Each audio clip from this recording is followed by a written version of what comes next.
This video is brought to you by Dark Dice, the award-winning live play horror D&D podcast produced by the folks at Fool and Scholar Productions. Take the improvisational storytelling you love from Adventurers Nigh and blanket it with a dark and foreboding atmosphere featuring award-winning sound design and music from legendary composers. And then layer in a mix of first-time players, including the likes of Brundlefly himself, Jeff Goldblum. And what you have is Dark Dice. Do you seek humor?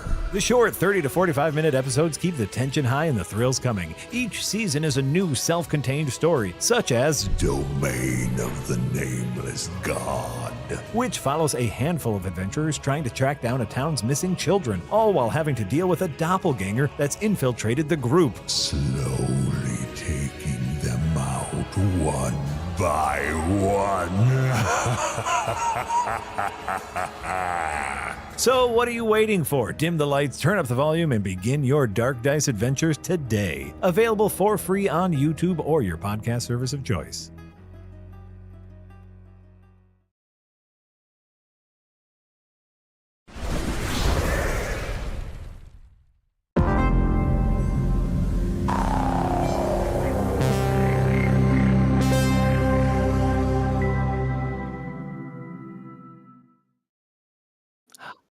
Hello, everyone, and welcome back to The Rewind, episode number 14 for Tuesday, February 4th, 2025. My name is Marty Saliva, and as always, joined by Darren Mooney, Jack Packard, and producer Eric, and we have a humdinger for you guys today. The dings are going to be humming left and right, so you better have surround sound on. We're going to chat a little bit about the new Fantastic Four trailer that dropped. This show, every intro is just going to be a new Marvel trailer dropped, and we get to talk about it for a little bit. I'll be complaining a little bit. And we will eventually get around to talking about like the thing that is in the poster for the episode. Yeah. Eventually. Yeah, possibly. And then our obviously stuff we've been watching, movies, TV shows, and also sort of a broader topic. We were going to talk about biopics at large. And then I kind of pivoted at the last. We still talk about biopics, but pivoted a little bit to talk about marketing in general. Like how, so you made a movie, you made a TV show. How the hell do you get people to care about this thing? And that goes for horror movies we've watched that might have weird concepts, TV shows that might hinge on a twist, movies that might be really strange, like a biopic of a man no American knows, and he is played by a monkey. Well, he's not. I don't think he's played by. It's not a real monkey, is it? I haven't seen the movie. I don't know. And obviously, we were considering Josh Hutcherson, but the monkey just came in and blew us all away. I think it is a stark. Like it's a good-looking monkey, and he's got sunglasses. And I'm not used to monkeys. The monkeys that look like that are usually from the Apes movies, and they're usually not wearing sunglasses. I was about to say, yeah, they're generally like riding a horse, firing twin machine guns into the air, but they're not wearing sunglasses. Somehow the sunglasses feel like a bridge for the Robbie Williams biopic. How are you guys doing? Happy February. Do you guys have groundhogs over there in Ireland? Do you know about groundhog? But I think everybody is familiar with the concept of Groundhog Day, given it is but they don't make like a big to-do about it in Ireland like they do here. Well, we don't have groundhogs, so it would be very difficult for us to do that. I feel like you guys got some kind of rodent. A digging rodent? Like Shetland Day? I don't know what you have over there. I don't know what Shetland is, but... Yeah, we just take 3 gray squirrels and tape them together. And yes. My hometown has a groundhog named Jimmy the Groundhog, and he's famous because he bit the mayor a few years ago, and they thought about they might have to put him down, but he didn't. They didn't put him down. But he has a prediction rate of 20% correct. So it's like whether he sees a shadow or doesn't see a shadow, and it's like whether spring comes early or late winter. Right. And he's only 20% correct. Why don't they just swap it? And then he's got Eric an 80%. Get the picture of him biting the mayor? No, yeah. I think that's. Yeah. Oh, that might be. Is that some pretty mayor getting bit by Jimmy the Groundhog? That might also be Groundhog Day. I don't know. Okay. No. That the groundhog does not bite anyone in the movie Groundhog Day. That is a picture of the groundhog biting the mayor. Yeah. Shouts to Jimmy the Groundhog, not put down. At least we don't know if he was put down. Shout out to Jimmy the Groundhog, just fighting back against the powers that be. Presumably he was put down after they finished filming the segment. Yeah. They wouldn't know. A year later, they just bring out another groundhog. Like, oh, it looks No like one, Jimmy. no one would know the difference. Let us all go into 2025 with the same energy of Jimmy the Groundhog biting the mayor. Absolutely. Just very boring point of order question. Mhm. The groundhog sees a shadow. How do you know if the groundhog saw its shadow? Like, how do you Great determine? You have to talk to the groundhog. So that part in Bill Murray's Groundhog Day, where where Brian Doyle Murray has a conversation with the groundhog, that really happens.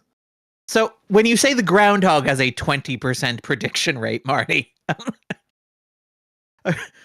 feel like we're reaching kind of conclave levels of like, no, the spirit of the groundhog moves through the mayor, and we hope that it will guide us. Rafe Fiennes putting If a groundhog bit Stanley Tucci, I'd be fine with putting that groundhog down. Whoa. I would wring its neck immediately. I'm sorry. It's 30%, not... Wait, what is... That only adds up to 90%. What's going on with the last 10%? 10% was like indecipherable. The groundhog bit the translator. How about that Fantastic Four trip? Smooth. Speaking of things where someone must have gotten bitten because the finger count on many of the people in the poster seems to be off. Okay, so there's two things to talk about. One is there's a new trailer for Fantastic Four First Steps, one of the big movies this summer. And there's also a series of posters that are very clearly created with AI art judging based on the number of fingers these people have. Although we don't know if this is like a different universe. Maybe these people only have four fingers. Like I think they have a fantastic 4 fingers. That's really good. That's really good.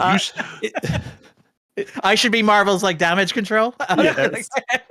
That's already a thing in Marvel. You can't be that, right? No, like someo's gonna say that's Nightcrawler in disguise or something. Yeah. It's like someone's gonna do some bullshit. It's Mephisto. It's always Mephisto. Yeah. There are several fingers that are missing fingernails. Like there are telltale signs of AI slop all over all 4 of the posters.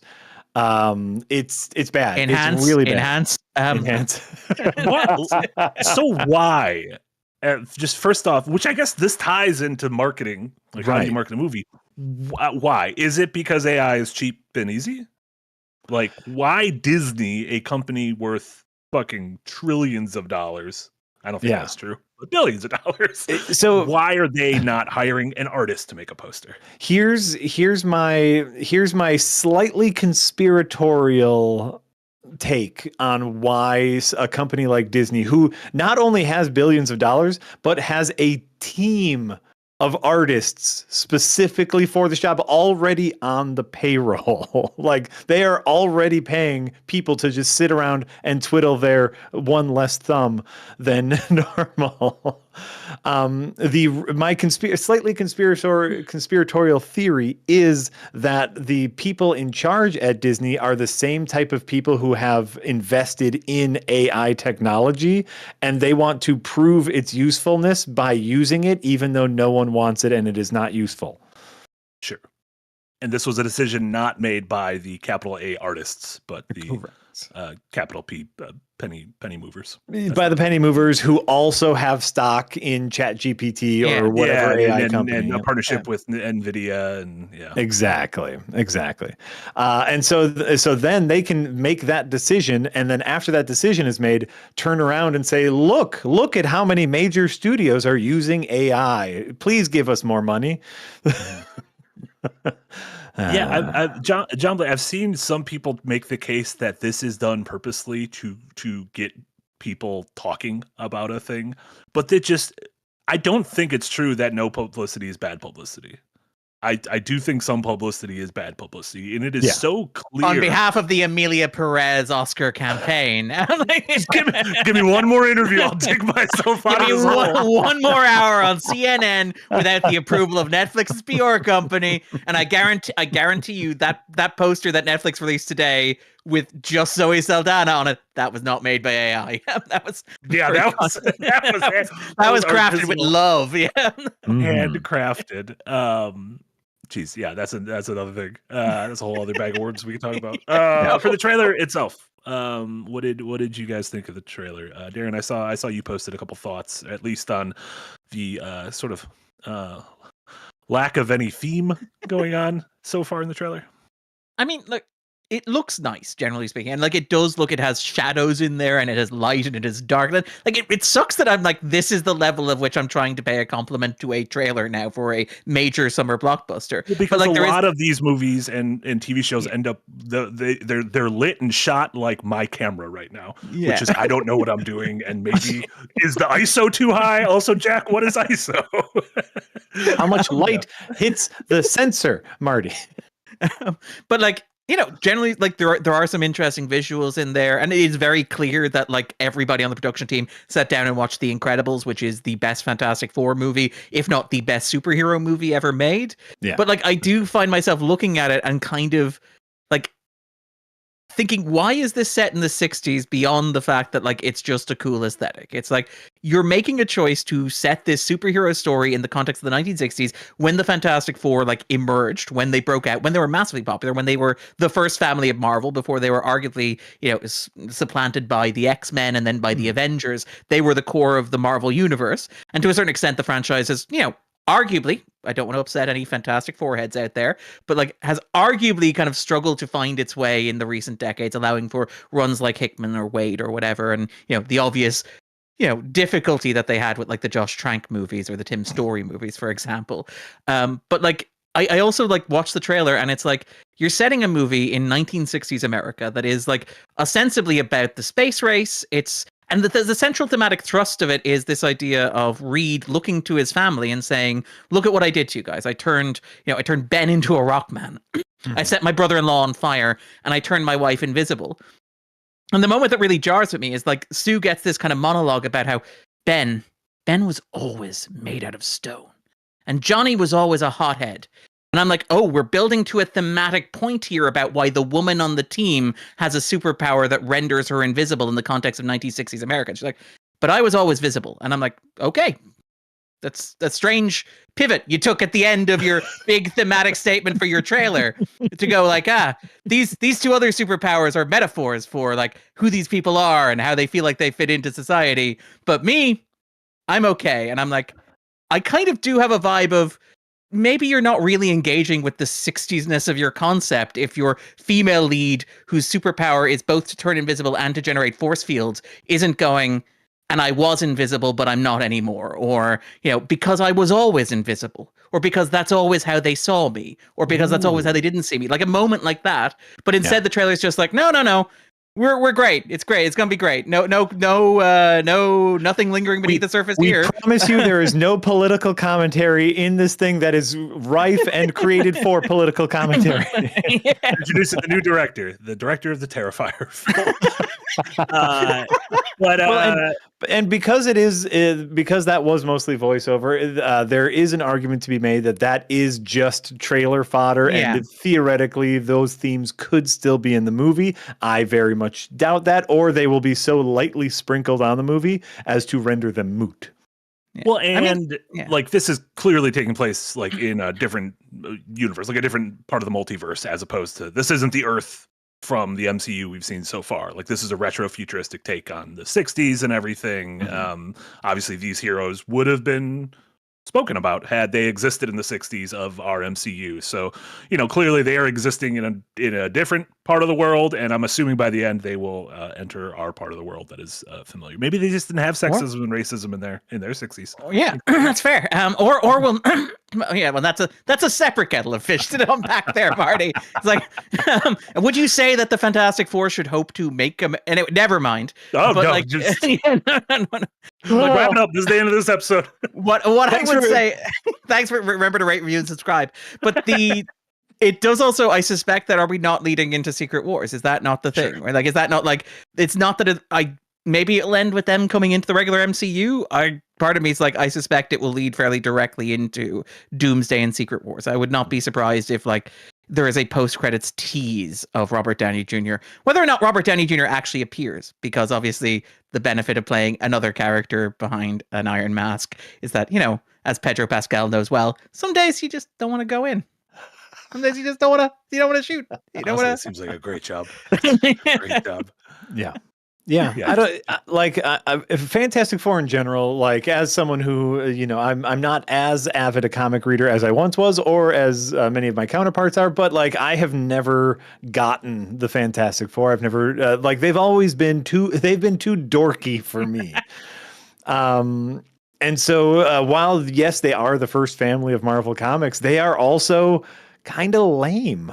And so like, whether or not they're going to try to like lean into that lameness and like make lameness an okay thing, or whether they are going to try what so many other Fantastic Four properties have tried and try to make them cool, which, by the way, does not work. You cannot make them cool. I mean, what if it's clobbering time is like what Ben Grimm's brother used to shout before beating him? That's how you make it cool. Yeah, that's how you make it cool. Yeah. I will say again, this is a very good cast. Like, yeah, it's great. this is like a lot of really great actors who are like on a hot streak on the way up, from Pedro Pascal, Vanessa Kirby, Eben Moss-Backrack, which I think is very funny that he's still like in the kitchen, like people call him cousin. I did like the joke. I did like the joke of we're introducing the thing in the kitchen. I thought that joke might be unbearable myself. Bear season 4 maybe coming this year. I don't know. I didn't like season 3 that much. Already shot though, so there's already nothing shot. we can do about it. Yeah. It's gonna be fine. I'm hoping this trailer did a good job of the thing we talked about at the beginning of it looks like a movie, which is the lowest bar to set for a trailer. But I was trying to be nice. No, it does, like, especially when compared to everything we keep seeing from Captain America, and it being like, how about this? What about this? Here's a fight scene. Do you guys like it? Oh shit, they don't like it. What do we do? Like, everything. I'm just getting sad the more I see from Captain America, and I'm gonna see it it comes out in a week, 10 days. It comes out precisely one day after the press screening. Yeah. Take that as you will. It comes out on Valentine's Day. It's amazing how I have seen so little advertisement for that movie. You know what? Consider yourself lucky. Oh my God, a little Red Hulk on Valentine's Day? That sounds nice. Oh, romantic. I also love the scuttlebutt that he's only in the movie for 4 minutes. I'm excited for that. $300 million for 4 minutes of Red Hulk? Sign me up. I do love the idea that it's like Salvador Dali in, was it the Jodorowsky Dune, where I will be the most richly paid actor ever per minute of screen time. But instead of being an actor, I'm a CGI creation that is keeping VFX workers from seeing their kids at weekends. I mean, I think like, isn't there like the press for this is fascinating because like Harrison Ford is fielding questions about Captain America and the MCU by talking about Star Wars, which is something that always makes me feel particularly comfortable about how much Harrison Ford enjoys a project. Where they're like, I think they were asking, like, he got asked, could Red Hulk beat regular Hulk in a fight? And I think his response was, that's like asking who shot first. And the answer is Greedo. And I'm like, oh, okay. We've reached the point where Harrison Ford's happy place is now Star Wars, comparatively speaking. Yeah, we're in a bad place. Like, and Marvel obviously is still in this process of like rewriting the bike or whatever that phrase is. Like, they've stumbled both cinematically in their television series. Critics have general audiences have generally turned away from them. Critics are now saying, oh, this is what we've been superhero fatigue. The thing we've been talking about for the past 20 years is finally kicking in. It just hasn't. We just want good movies. Yeah. By the way, they do have a PR problem. And the Fantastic Four doesn't necessarily solve any of their PR problems. Like this trailer, it doesn't tell us if the movie is going to be worth anything because, like Darren said at the very start of this, they even turn back on their own internal theming in the voiceover in the trailer. So, like, is this movie worth watching on a story level, on a spectacle level? We don't know, and we don't necessarily care. Yeah. Sorry. Well, and there was, I feel like throughout the 2010s, there was always that promise of, oh, everything you see is a brick on the road to this eventual destination. That was Infinity War and Endgame. And it was. Like, some of the movies were bad, but like everything did feel like a piece, slowly building towards this climax and this, like, you know, cinematic event that made $2 billion. And people were like, holy shit, this is incredible. And then everything since then has been, do you want this? Like, well, maybe there's some young Avengers, or we got it. Oh no, Kang turned out to be not a great dude. Maybe we should pivot away from that. And there's just no, like, there's no center to this all in the way that, like, the core 6 Avengers felt like a center. Like, there is no center of the last 6 years. That is like one of my exact problems with, like, the quote unquote multiverse saga, which is like, throughout the Avengers, throughout the Infinity Saga, you knew who the leads were. And obviously, you know, Captain America, Thor, Iron Man, right? Those were your big 3. And it was Cap and Iron Man, and Thor was just kind of happy to be there. And I love Thor very much. But, like, you had a clear emotional arc. And, like, I have my issues with those movies, and I have my issues with that arc, and I have my issues with how those characters were approached and the way in which they would zig and zag to kind of fit into the overarching pattern, where Tony Stark would, like, throw away all his Iron Man suits at the end of one movie and then be like, oh, by the way, I made an entire army of Iron Men in his next movie. But, like, generally speaking, you were going and you were locked into these characters, and you were locked into these actors in particular. You're like, people like Chris Evans, people like Robert Downey Jr. And the issue is that, like, coming into the, you know, in the multiverse saga, well, setting aside obviously, like, tragedies that you can't control, like the tragic loss of Chadwick Boseman, where I get the sense, like, Boseman would have been a much more central figure had you know, had he not passed away. But there are, like, unforced errors, like, say, Brie Larson, who is, like, the head of a movie that made over $1 billion. But because of the way the internet has reacted to her, they've been kind of tetchy about, like, engaging with her in any meaningful way. So Captain Marvel's off the plate.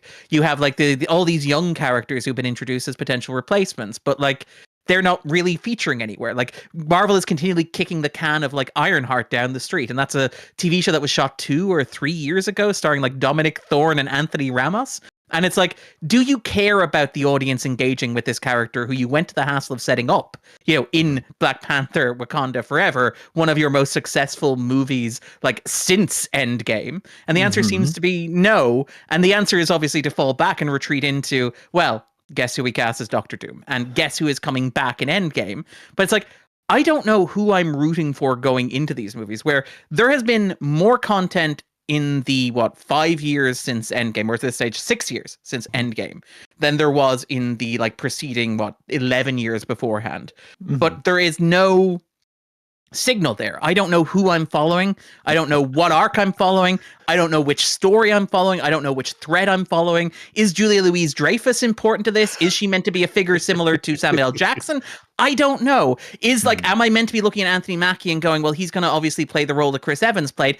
I don't know. The thing is, I don't know that Marvel know either. And, like, to be clear, that would be fine if the individual projects were good. And I get the sense that the reason why this overarching arc is struggling is because the individual movies aren't connecting the way that they used to. And we could talk about why that is. But I get the sense that, like, had Black Widow been a slam dunk out of the gate success, then Florence Pugh would be one of the leaders of this kind of revolution and new Marvel characters. Had Captain America and the Winter Soldier been a smash hit, Anthony Mackie would be popping up in cameos here, there, and everywhere. Had She-Hulk kind of broken out in a way that Marvel expected it to, then obviously Tatiana Maslany would be cameoing in Deadpool and Wolverine or whatever. But the problem is that these projects aren't connecting in the way that they did, and the actors who do have the cachet, and I would include, say, Tom Hiddleston among them, arguably Chris Hemsworth, they're also kind of tapped out because they've already given 15 years of their lives to this project and want to do other things, and they will stick around in this kind of grandfatherly way, but they're not going to be as prominent as they were before. So you're stuck in this weird situation where it's like, who's the protagonist of, like, Doomsday and Secret Wars? And it's like, it's probably going to be Spider-Man. Yeah, it would tell me it would be if it were Marshall Ali, I would cheer in my seat. I would be like, and if it were just him and, like, I don't know, Stephen Dorff or something, like, if like Robert Downey Jr. appears, he gets Stake Through the Heart by Blade, and then Stephen Dorff shows up and says, I was the man behind the man, and we spend 2 hours with Stephen Dorff and Mahershala Ali, I'd be like, yes.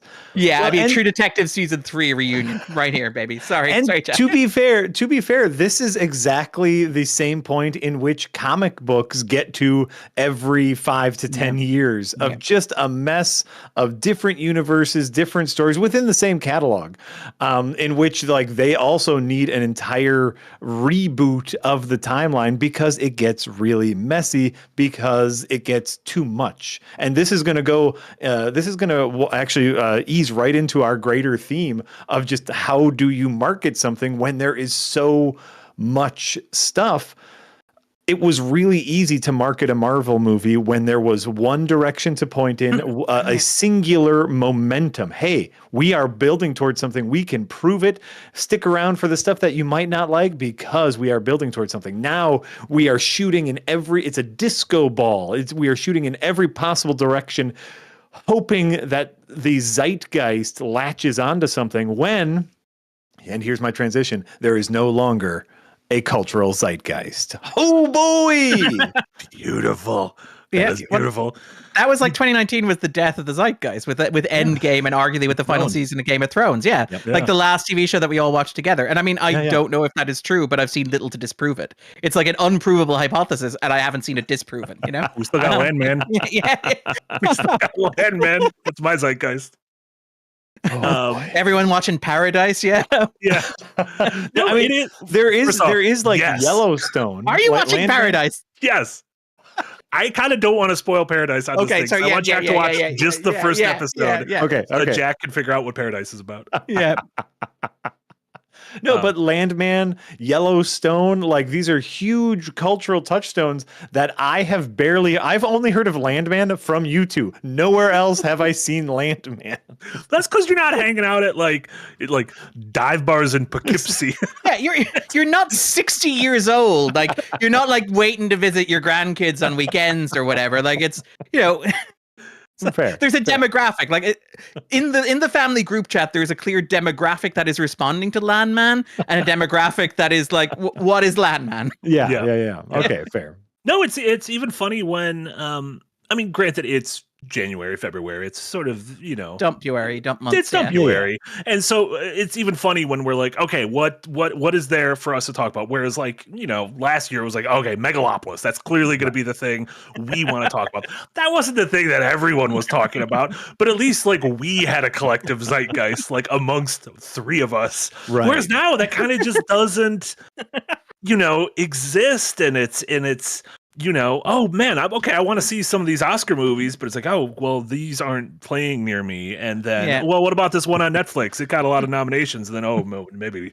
we don't talk about that one. Yeah, Hey, the star is doing a CNN interview. I should really tune in and see what's going on there. Usually actors are like really charmed. Oh no, I don't want to hear about this at all.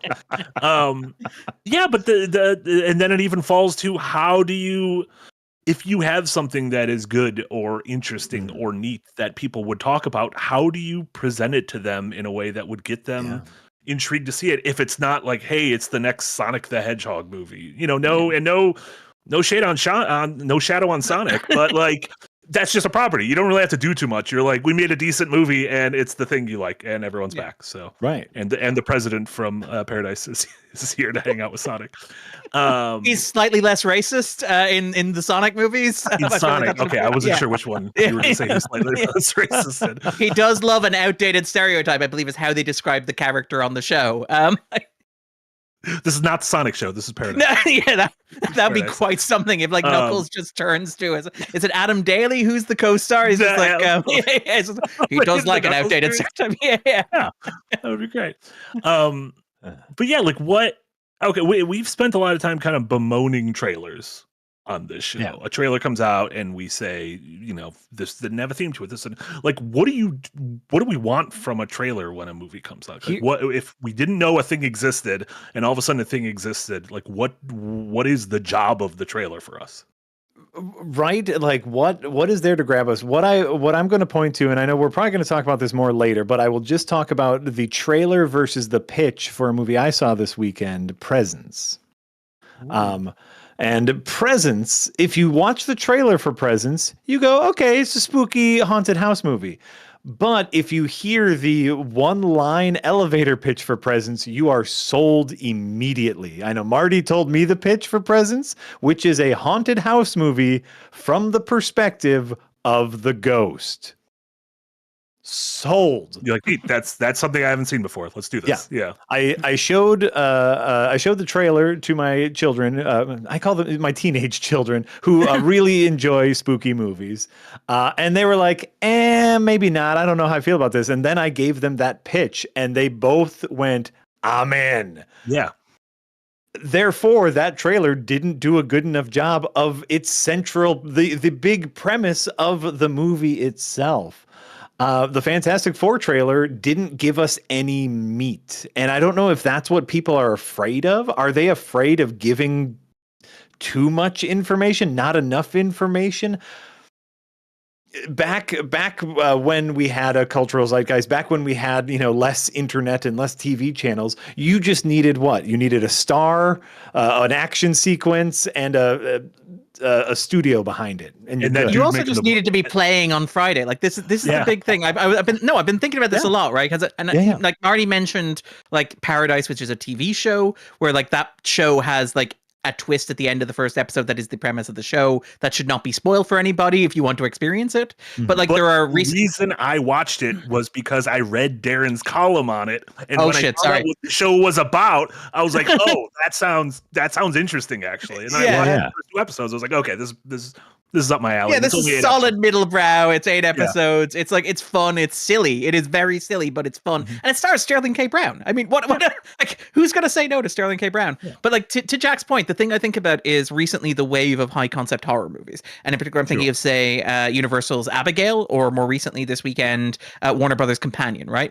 Those are movies that, and again, we're going to talk very vaguely about them in order to avoid spoilers for anybody who hasn't seen them. But like, they have fairly massive twists in the opening half hours that completely reconceptualize what the movie is. The problem is, how do you convince people to go to the cinema to see a movie without telling them what that massive central twist is? And it's like, because I have had the pleasure of like, over Christmas, I was home with my parents, and just on the TV, Abigail was on. And like, Abigail begins as like this kind of like cheap knockoff criminal kidnapping movie, and then at a certain point it takes like a sharp turn and becomes something very different very suddenly and very sharply. And my parents, like, again, who are like people who enjoyed Landman, not to disparage either my parents or Landman, like did the lean forward meme. They did like the sitting forward in there. They're like, wait, what is this? This isn't And with Abigail, they ended up, that was just their marketing. Their marketing was, well, we're not going to hold this thing back. So we're just going to say in the trailers the thing that happens. That is what the movie is about. And it's tough when a movie hinges on that. Yeah, because you then spend, having seen the trailer, the opening 40 minutes of Abigail waiting for the movie to catch up to the start of the trailer. Yeah, same thing happens with Companion, where Companion, the posters and the trailer give away the concept of what Companion is. And the opening 40 minutes of that movie are structured as a mystery where you as an audience are meant to be trying to figure out what the first act twist is. And the problem is, because you've been given that, it becomes interminable, because you're like, just get to the point. Thank you, Eric. That is the poster that I was referring to. Yeah. But you wait for the movie to get to the point, and the problem is that you spend so much time waiting that you start spotting things. You're like, okay, so if I know what the first twist is, the second twist is going to be this, the third twist is going to be that, because I know where, and so you're able to figure out and get kind of 2 or 3 steps ahead, and it's really infuriating. And it's a good movie. It's fun. Thatcher is great. Quaid is great. Quaid is really nailed, and I know he is a friend of the show. Friend of the show. I'm going to call him Jack. Jack. Jack, phenomenal actor, an actor who is taking risks with original movie, and a hell of a vocabulary teacher. Man taught me how to read. That's a deep cut for any. I love it. Just a legend. But it's a fun movie. But and I've talked to people who went in not knowing what the twist of the movie was, and they're like, "Yeah, 4-star movie easily." And I'm like, maybe 3. And it's because that opening act, I already know what's coming. But the problem is, as Marty said, how do you convince somebody to go to the cinema, fork over their money, and say, "Look, just trust us. Trust us that there will be a twist." Yeah. Because like the thing I think of is it's a very stupid example, but like if you remember the Ben Stiller movie Greenberg, which I believe was directed by Noah Baumbach, in cinemas in Ireland and I believe in the US, cinemas had to put up posters or little warnings saying, "We will not issue refunds if you stay past the first 30 minutes of Greenberg." It's like, because the audiences were coming out going, we were told this was a Ben Stiller comedy, and it's not something about Mary, it's not Along Came Polly. And so cinemas had to put up posters saying, look, if you stay more than 30 minutes in the movie, we will not refund you your ticket.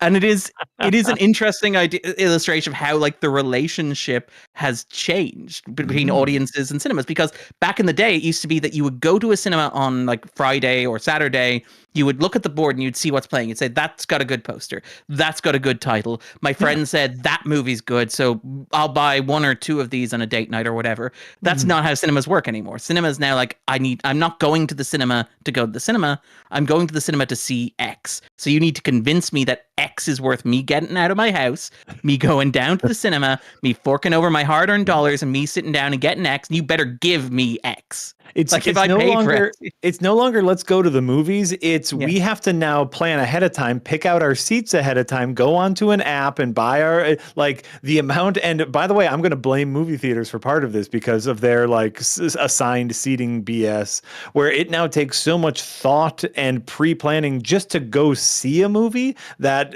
yes, it takes even more momentum to push you out the door. And of course, in a couple months, you can rent it at home anyway. So why? Are you anti-assigned seating? I love the concept of assigned seating. What I am anti is I have two theater going experiences here in Milwaukee. There's the big Marcus chain of theaters in which you have to use an app to buy, you have to log into an app, then you have to pick out your seat or pick your movie, pick out your seat, pick out if you want any bonuses or whatever. There's a lot of hoopla. Or I can go to my art house cinema, buy a ticket and sit wherever the hell I want, and I could just show up. I know, if I go at this time, or this time, within an hour span, there will be a movie playing. I could just go there. Yeah. So I am slightly anti-assigned seats. Yeah. I'm pro-assigned seats if it's like a Friday night and I know it's going to be crowded and I want to make sure. But if I'm just if I'm just popping in, I'm like, well, what if I want to sit over there? Because there's people over there I don't want to sit next to. Yeah. I don't know what these people are up to. As someone who will die on the hill of the other people in the theater is part of the theater going experience. That's part of the fun. When I went to see Presence this weekend, there was an old man behind us who started snoring so loudly midway through the movie that me, my kids, the stranger who was sitting a couple seats down, we all shared a little moment. It was bad for the movie watching experience, but we shared a little moment of, can you believe this asshole is snoring? Also, movies are expensive. What are you just going to nap? Yeah. But they're air conditioned. Yeah, that's true. That is true. But so when it comes to marketing the movie, the point I guess that I'm trying to get to is when it comes to marketing the movie, there are now more barriers in place as put there by both movie studios and by theaters that they themselves have made it harder for us to go see movies.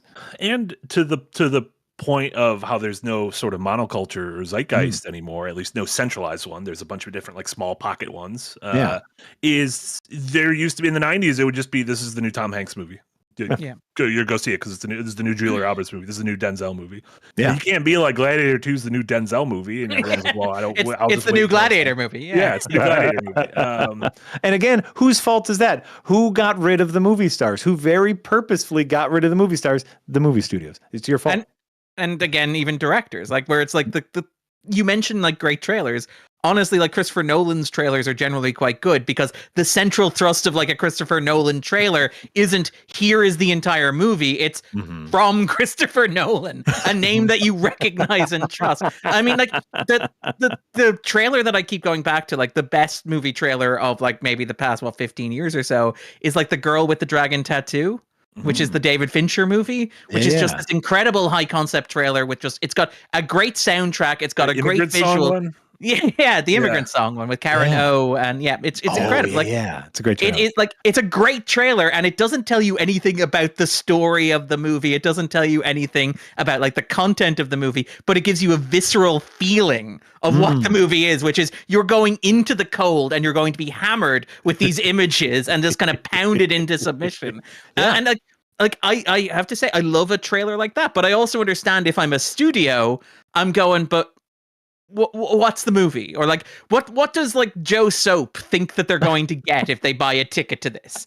And so I get like the example I think of is like the Wolfman. I saw it with a close friend of mine and Andrew. You met Andrew, Jack, but like myself and Andrew went to see Nosferatu together, and he was like, we were watching there, and as the studios do when they're doing a premiere, they play ads for their upcoming movies, and they played the trailer for Wolfman. And Andrew, who is like a father and does not get to spend much time in cinemas now, turned to me and went, very nice that they showed us the entire movie in 2.5 minutes. Because that's just what trailers are now. Like, yeah. Absolutely. No, and you know, like for a long time, oh, pardon my voice crack there. For a long time, studios were, especially like Marvel and Disney or DC, superhero-centric studios were reliant on the wave of the wave of internet nerds picking apart trailers. Here's everything you missed from X trailer.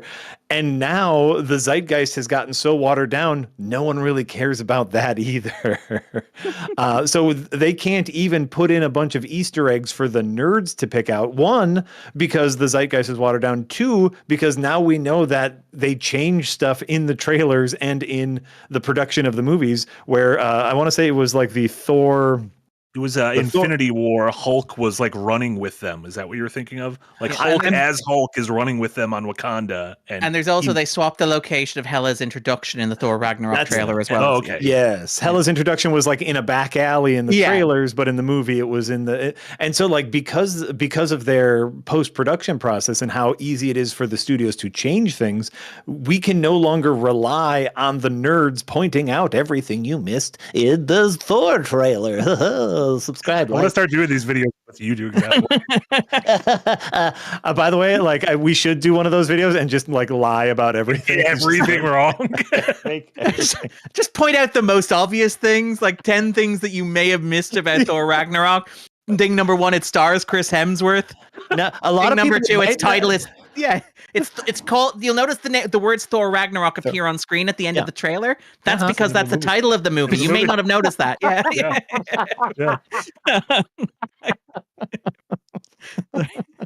Exactly. But like these were marketing tools. These were purposefully put breadcrumbs out there for us content creators to pick up and hype up the movie. Now that content creators have become so awash, because of course us as creators, we are here, we are part of like the blandening of the zeitgeist.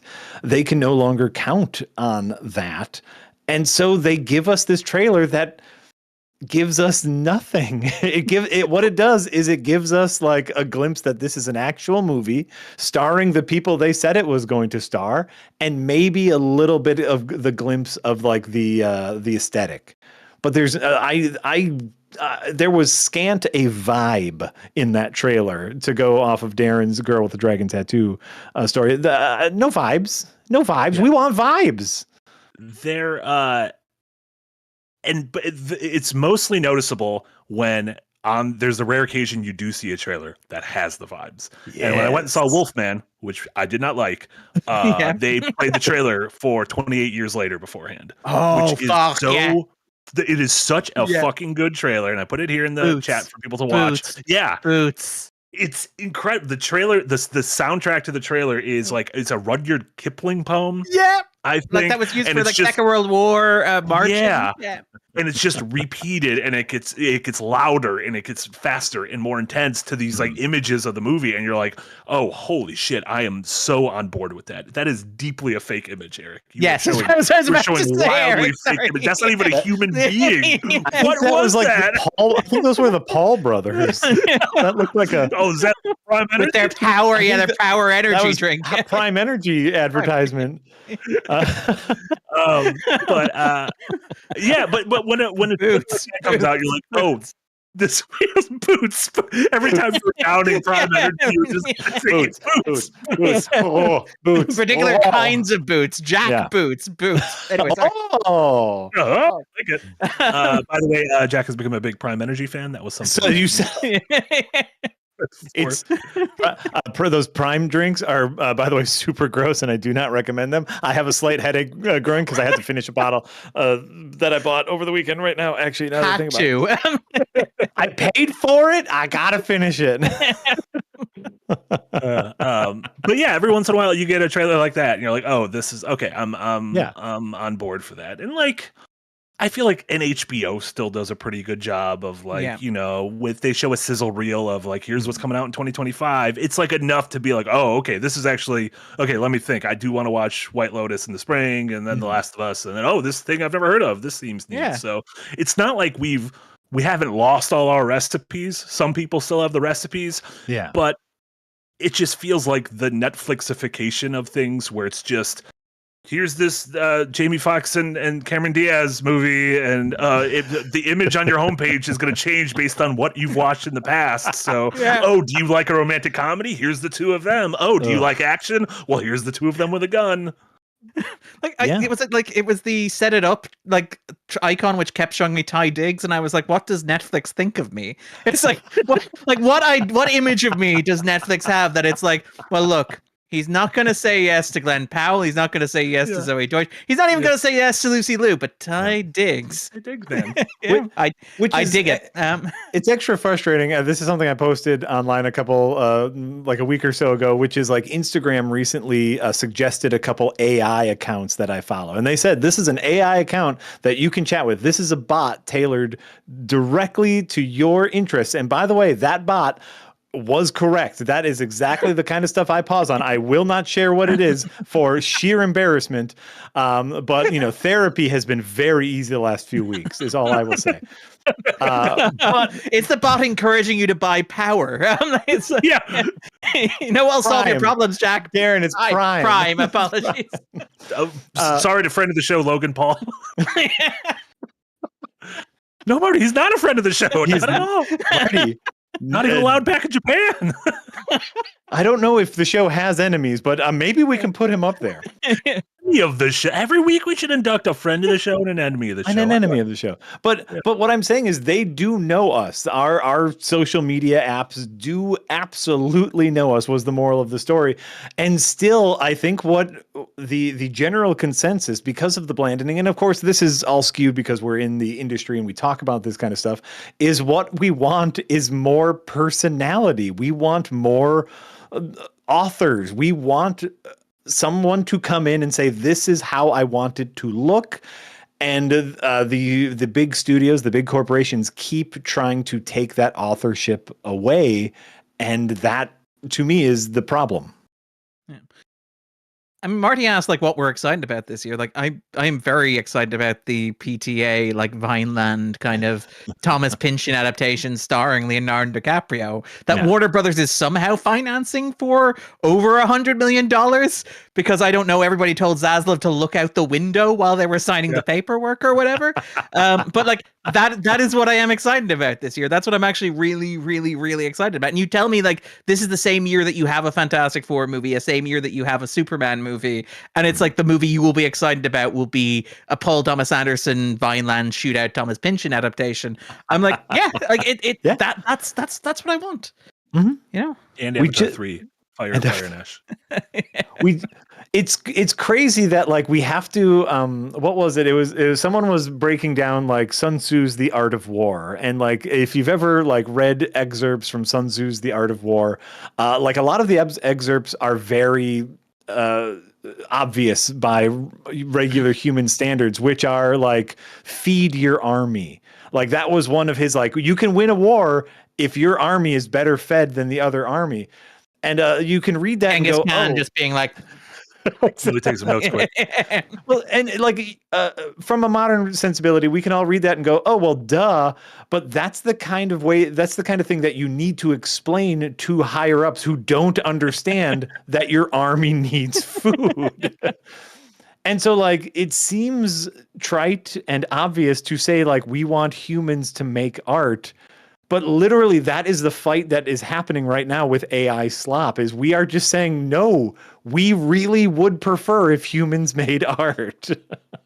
That's what I always when people are talking about in the future in AI you'll be able to just plug in and be like, oh, I want these two actors I like to be in an action movie with a little bit of romance, and then it'll exist. I'm like, who wants that? Who wants like that? literally who wants that? Like maybe they are, but like, do the people who like Landman even want that? Because my Landman brothers and sisters out there, like that is a show. There's a fingerprint on that show. It's a weird fingerprint. And it kind of smells like Michelob Ultra, but there's a fingerprint on that show. AI could not make that show. AI could not get Jerry Jones to deliver a heartfelt monologue as John Hamm lays dying in his hospital bed. Yeah, but like, I do also think there is a certain sentiment in, and I don't want to generalize, I don't want to say it's everybody, but in loud pop culture discourse that is very much along the lines of, no, but we want the thing that is exactly like the thing we already have. Like there is a certain mindset, a psychological approach to media. And look, being honest, I think a large part of it is down to the fact that how much modern media is just recycled intellectual property from earlier generations. Yeah. There's a comparison I've seen, which is like, you know, if you want to compare like if you want to compare like say the Rocky franchise, where that is now compared to like, it would be like in 1981 going to see Casablanca 5 Rick's Revenge, you know? Like pop culture is different now than it was, and it is like largely recycling images that you already know. And so as an audience, I think there is a vocal contingent of viewers that are conditioned to expect and even demand exactly what they got before. And there is a tendency to Jack's point about artistry. Like there is a point where you start to look on art as a service medium. And again, this is something that like Marty mentioned seeing Wolfman. I think, have you also seen A Complete Unknown? I have, yeah. Yeah, like A Complete Unknown is like it's a straight down the middle, paint by numbers, like James Mangold biopic. I really liked it. But like the most interesting thing about it is that like the third act of that movie is very much about the idea of like, sometimes the audience doesn't know what they want. And sometimes the audience has no taste. And sometimes the audience is so far behind the curve that they can't appreciate what we all now recognize as genius in the moment because they're so obsessed with just getting what they got before. And there is, and you know, I think it's very telling that comes from a man who directed Indiana Jones: The Dial of Destiny as his previous film.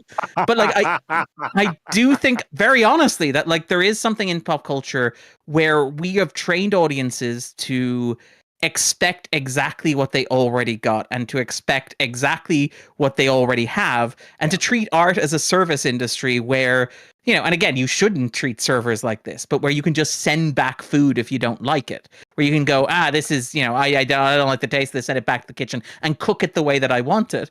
And like to Marty's point, that is who AI is for. That is who that pitch is for. It's for the kind of person who goes, Iron Man 3 ruined the Mandarin and real fans should be pissed. I'm going to go to my AI and I'm going to ask it to create a comics accurate version of the Mandarin and a comics accurate version of Iron Man 3. And that's what I want. And this AI will do it for me without any of the pesky, authorial signature or anything like that. You know, like, right. Maybe I'm being flippant, but I think that is a large part. Well, and to much to your point, Darren, like I think the numbers back up that sentiment. Netflix rebuys The Office every time it comes up for contract because that's what viewers just want to rewatch the thing that they already like. Now, of course, the American Office was a pretty vast departure from the UK Office, and like the reason we like it was because of the spin that they were able to put on an already established intellectual property. It was a mild intellectual property, but still, like it was because the what? A mild intellectual property. I like that. Well, it lasted for a season and a half. No, I know. No, it was funny that you leaned on the intellectual part of it. Yeah. So by British standards, it was a long runner. But anyway, sorry, Jack. It went 12 whole episodes. It was the Grey's Anatomy of British comedy. Sorry, Jack.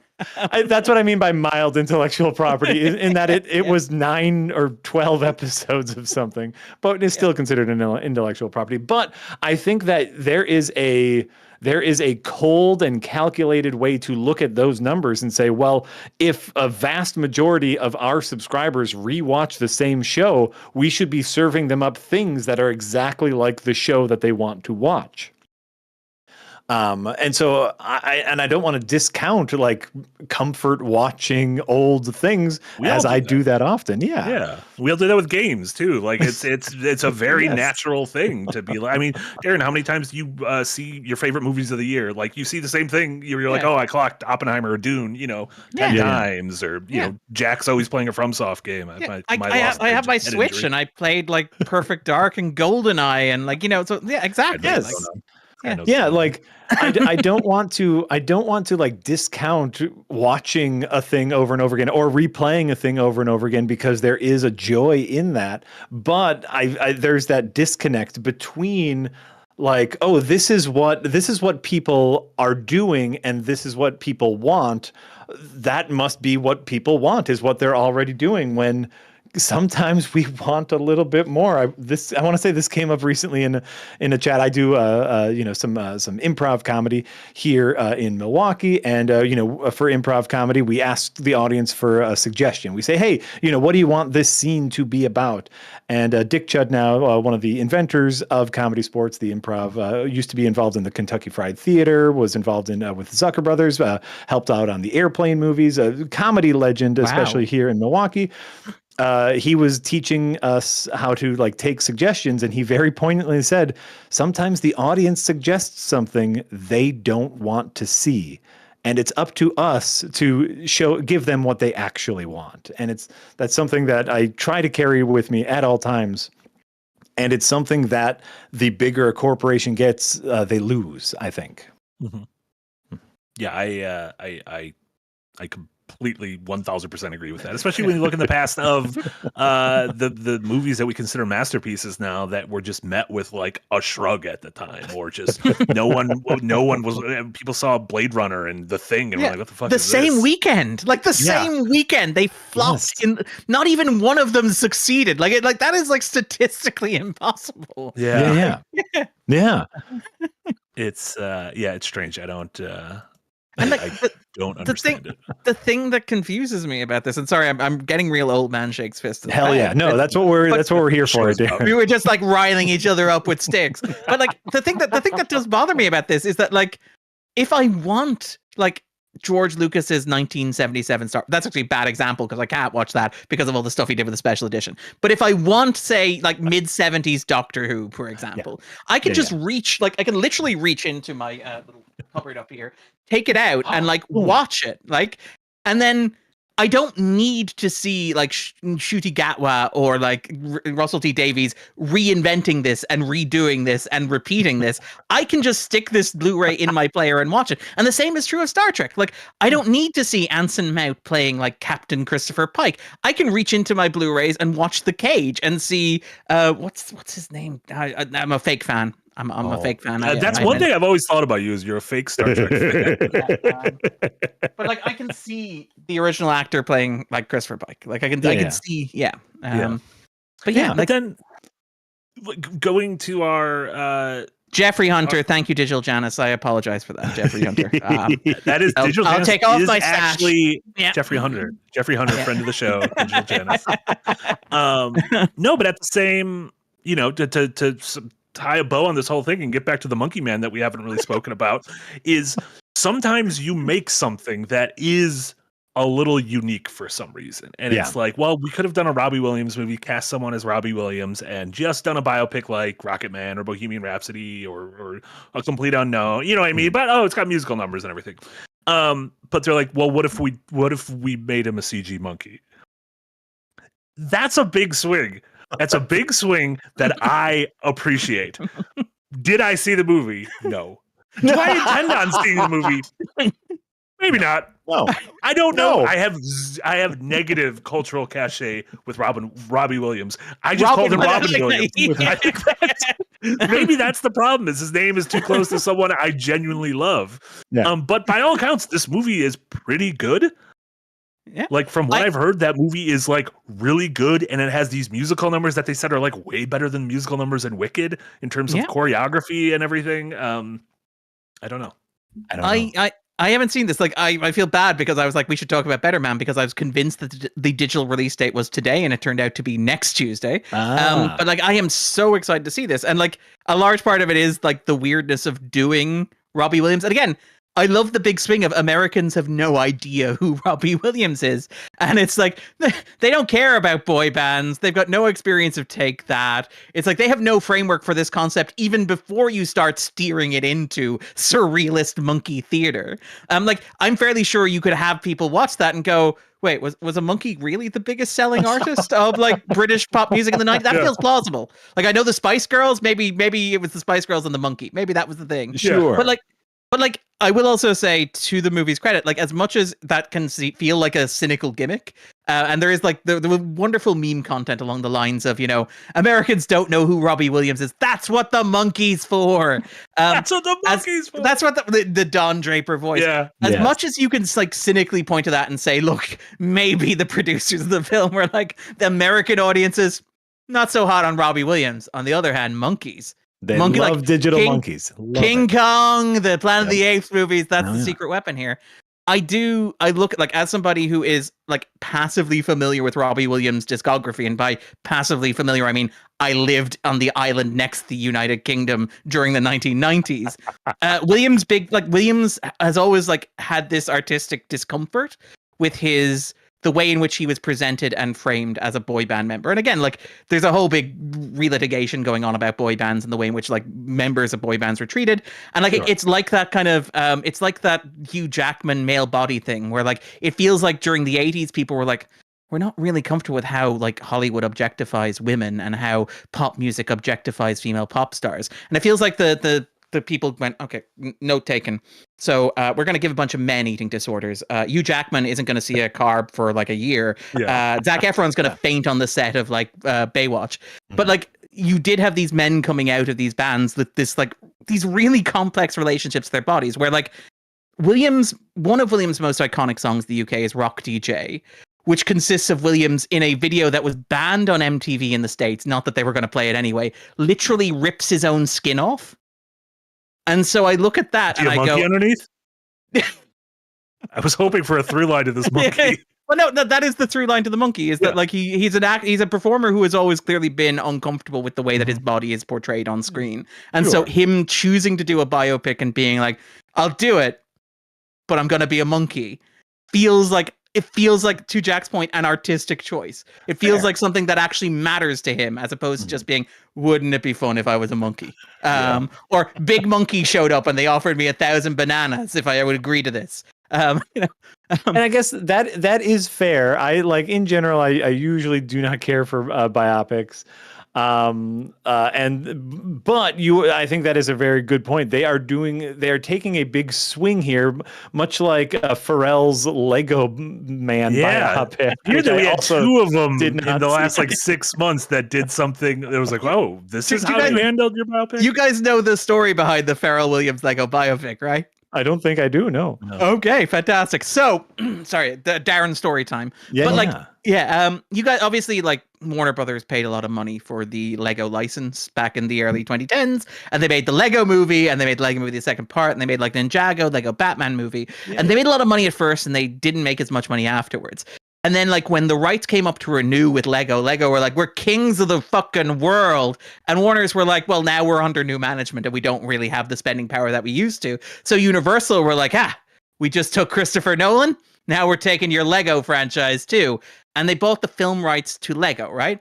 Okay. However, rumor has it, Universal may have been a little bit bullish in doing that, because when they like got the deal back to their office and reviewed all the paperwork on what they had paid the millions and millions and millions of dollars to license, it was not actually any of the content of the Warner Brothers Lego movies. The content of those movies remains property of Warner Brothers. So Universal cannot develop any properties involving any of the iconic Lego characters who appeared in those Lego movies.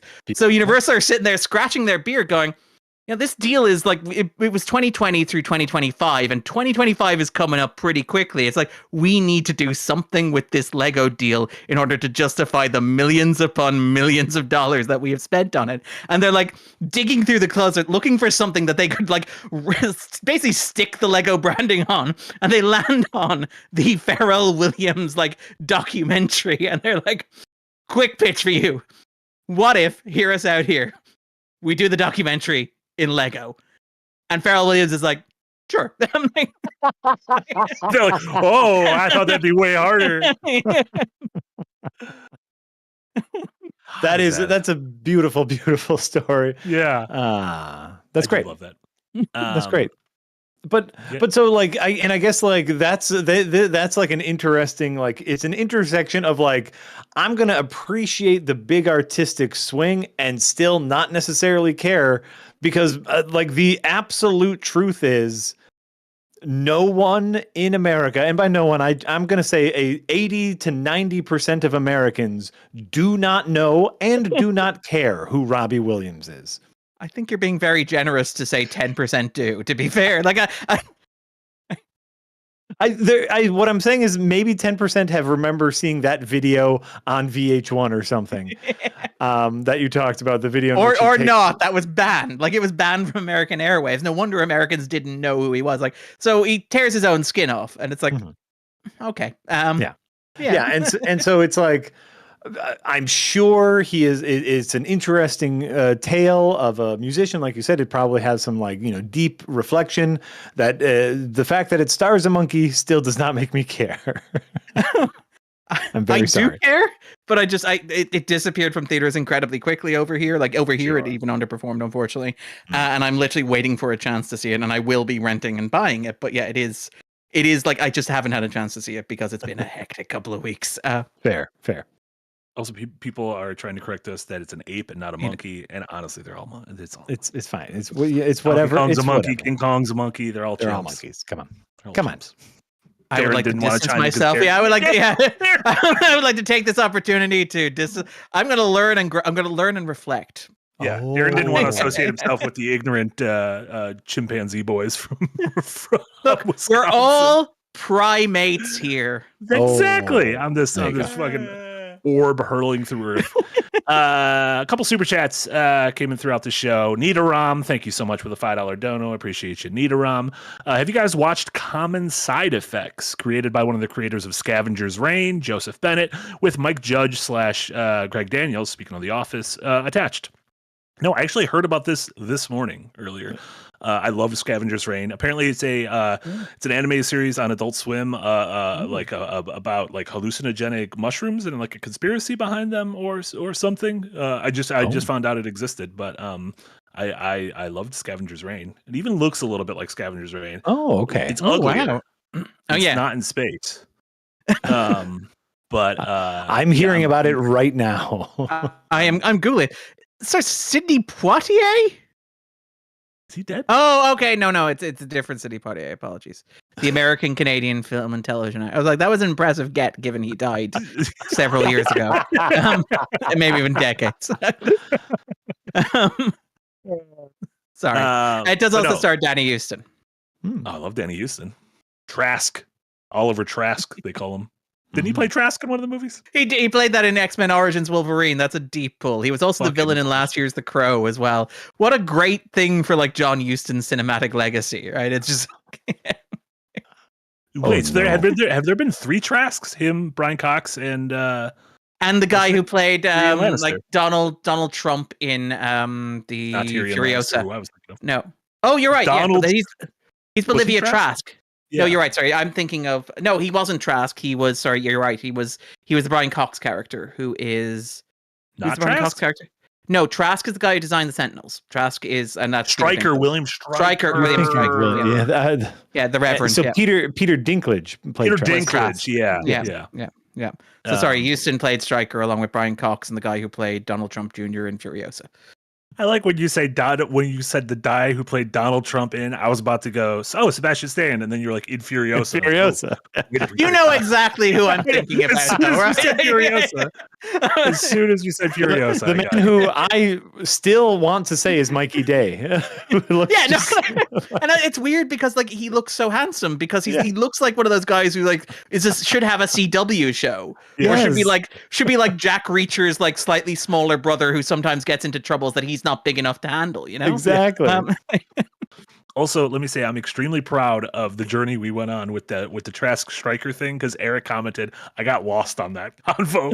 Usually Eric's like, I got the B-roll, and he was like, I don't know what the fuck you guys were talking about. There's a lot of points. Very, A lot of potholes there. Yeah. King and Commoner. Thank you for with a taking $5 us to Trask. Yes, Oh. that's All one right. striker for you. Oh, Two no, more, I you're was out. about to do the same thing, Marty. King and Commoner with a $5 Do we need a dono. coxman to keep score? Anyway, What coxman? I don't even know what a coxman is. Like a man of cox? What's a coxman? Mhm. a sailor who keeps charge of a ship's boat and its crew. Say that one for Yahtzee. He likes his boats. I don't know what's going on with boats. Is that a pun on yachts? Yahtzee. No. It's not a pun. He just literally, he's like a big Okay. fan of boats. He's like a big Okay. nautical dude. Okay. He's a BND, a big nautical dude. Yeah. Big on both. That's my favorite Spielberg movie. The BND. The BND. Jesus Christ. Like something happened in my throat when you said that. King and Commoner with a $5 dono. Thank you so much. Just a friendly reminder, prior to the Fantastic Four rewriting him, the Human Torch was an android best known for burning Hitler to death. Yep. Toro, right? If I remember correctly, he was one of the Invaders, I think is the team that they were called, which is like Captain America, Toro, and Namor, the Submariner. Who are like, they're a big part of like Marvel's lore. I think James Robinson has done a whole bunch of stuff with them, and Ed Brubaker did some stuff with them in the Marvels. And is this like Golden Age stuff or Silver Age stuff? Well, as it would have been, again, it's Golden Age stuff that's been kind of reconfigured. So this is stuff where, like, obviously, like, timely comics is what they were at the time. It's like, this is all very nerdy stuff, and I apologize in advance for it. But, like, when they were timely comics, because the big thing is, like, Captain America was a timely character created by, like, Simon and Kirby. And, like, what happened is Lee, you know, and again, you want to be careful, like, giving Lee too much credit. Like, Lee gave himself too much credit. But Lee comes in during the Silver Age when it's Marvel, and he creates this whole new wave of Marvel superheroes that are integrated and tied together. But then he begins folding in the elements of like the World War II comics, which he would have also worked on, but which Kirby would have worked on, and then folding them into continuity. So like, yeah, the Human Torch is a concept recycled from the android, created by, again, one of those great Marvel mad scientists. I can't remember the name of Trask. him. It was probably Trask. It was probably Trask. But like, yeah. So he burned Hitler? Yeah, well, I mean, everybody took a shot at Hitler. Like Superman. Superman all gave them Hitler back? a wedgie. Yeah, like We bring I'm not all even of them joking. back for these movies? Again, this is the thing where like you're sitting down, you're watching Anthony Mackie do interviews, and he's like, you know what I really like about Captain America? He's not political in any way, shape, or form. And I'm like, hey. This is a dumb place to live. This is a dumb time, and I want to leave. Yeah. Coffee Koala, thank you so much for a 10-pound dono. Appreciate you. Was feeling down with the flu today until I opened the Rewind podcast and immediately saw a groundhog attacking a mayor on screen at me. Bursting laughing. Love your work, guys. He had it coming. I'm just saying, he had it coming. Oh, he was whispering whether he'd seen the shadow. Now I have context. Yes. So does that kind of say yes or no? That counts as don't put wild animals next to your face.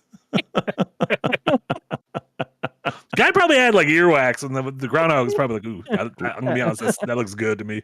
Really distracting. Yeah, that's great. I didn't realize there was footage of it. I always tell this story. Honestly, I tell the story, and sometimes I tell stories, and then I hit a point where I'm not even sure if they're real anymore, and I just keep telling them because I'm like, well, just print the myth, that kind of thing. And I'm just glad that one's real.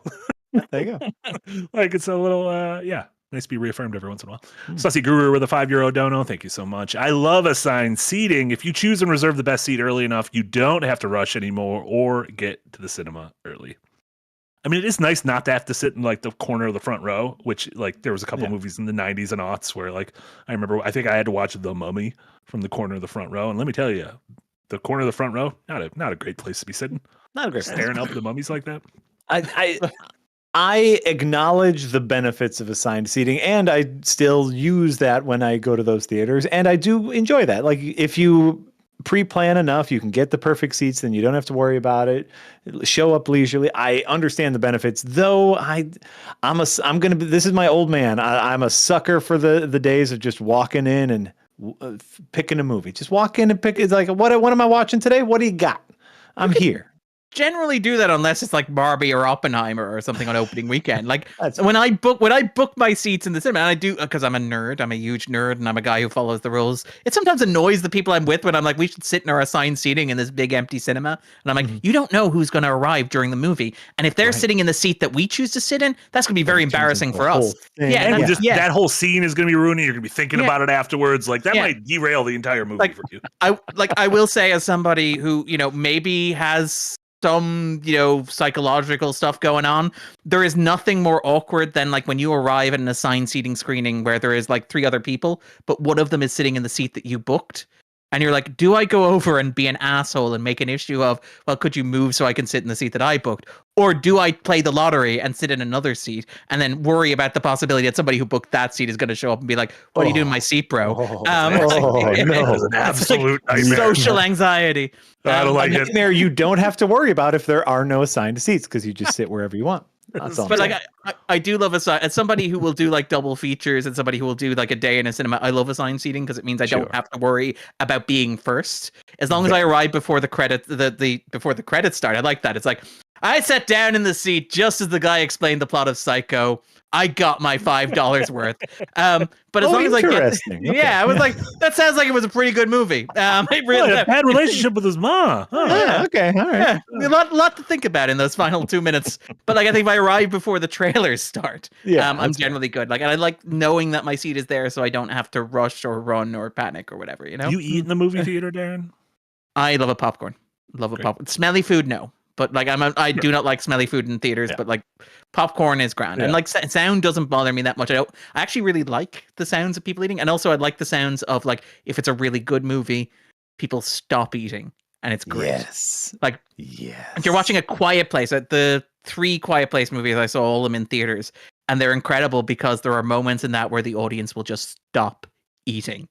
And like, you're like, everybody is so dialed into this. It's great. Like when they stop, like it's that moment in that I point to a lot, divisive as it may be, the point in which Laura Dern light speeds into the enemy ship in The Last Jedi.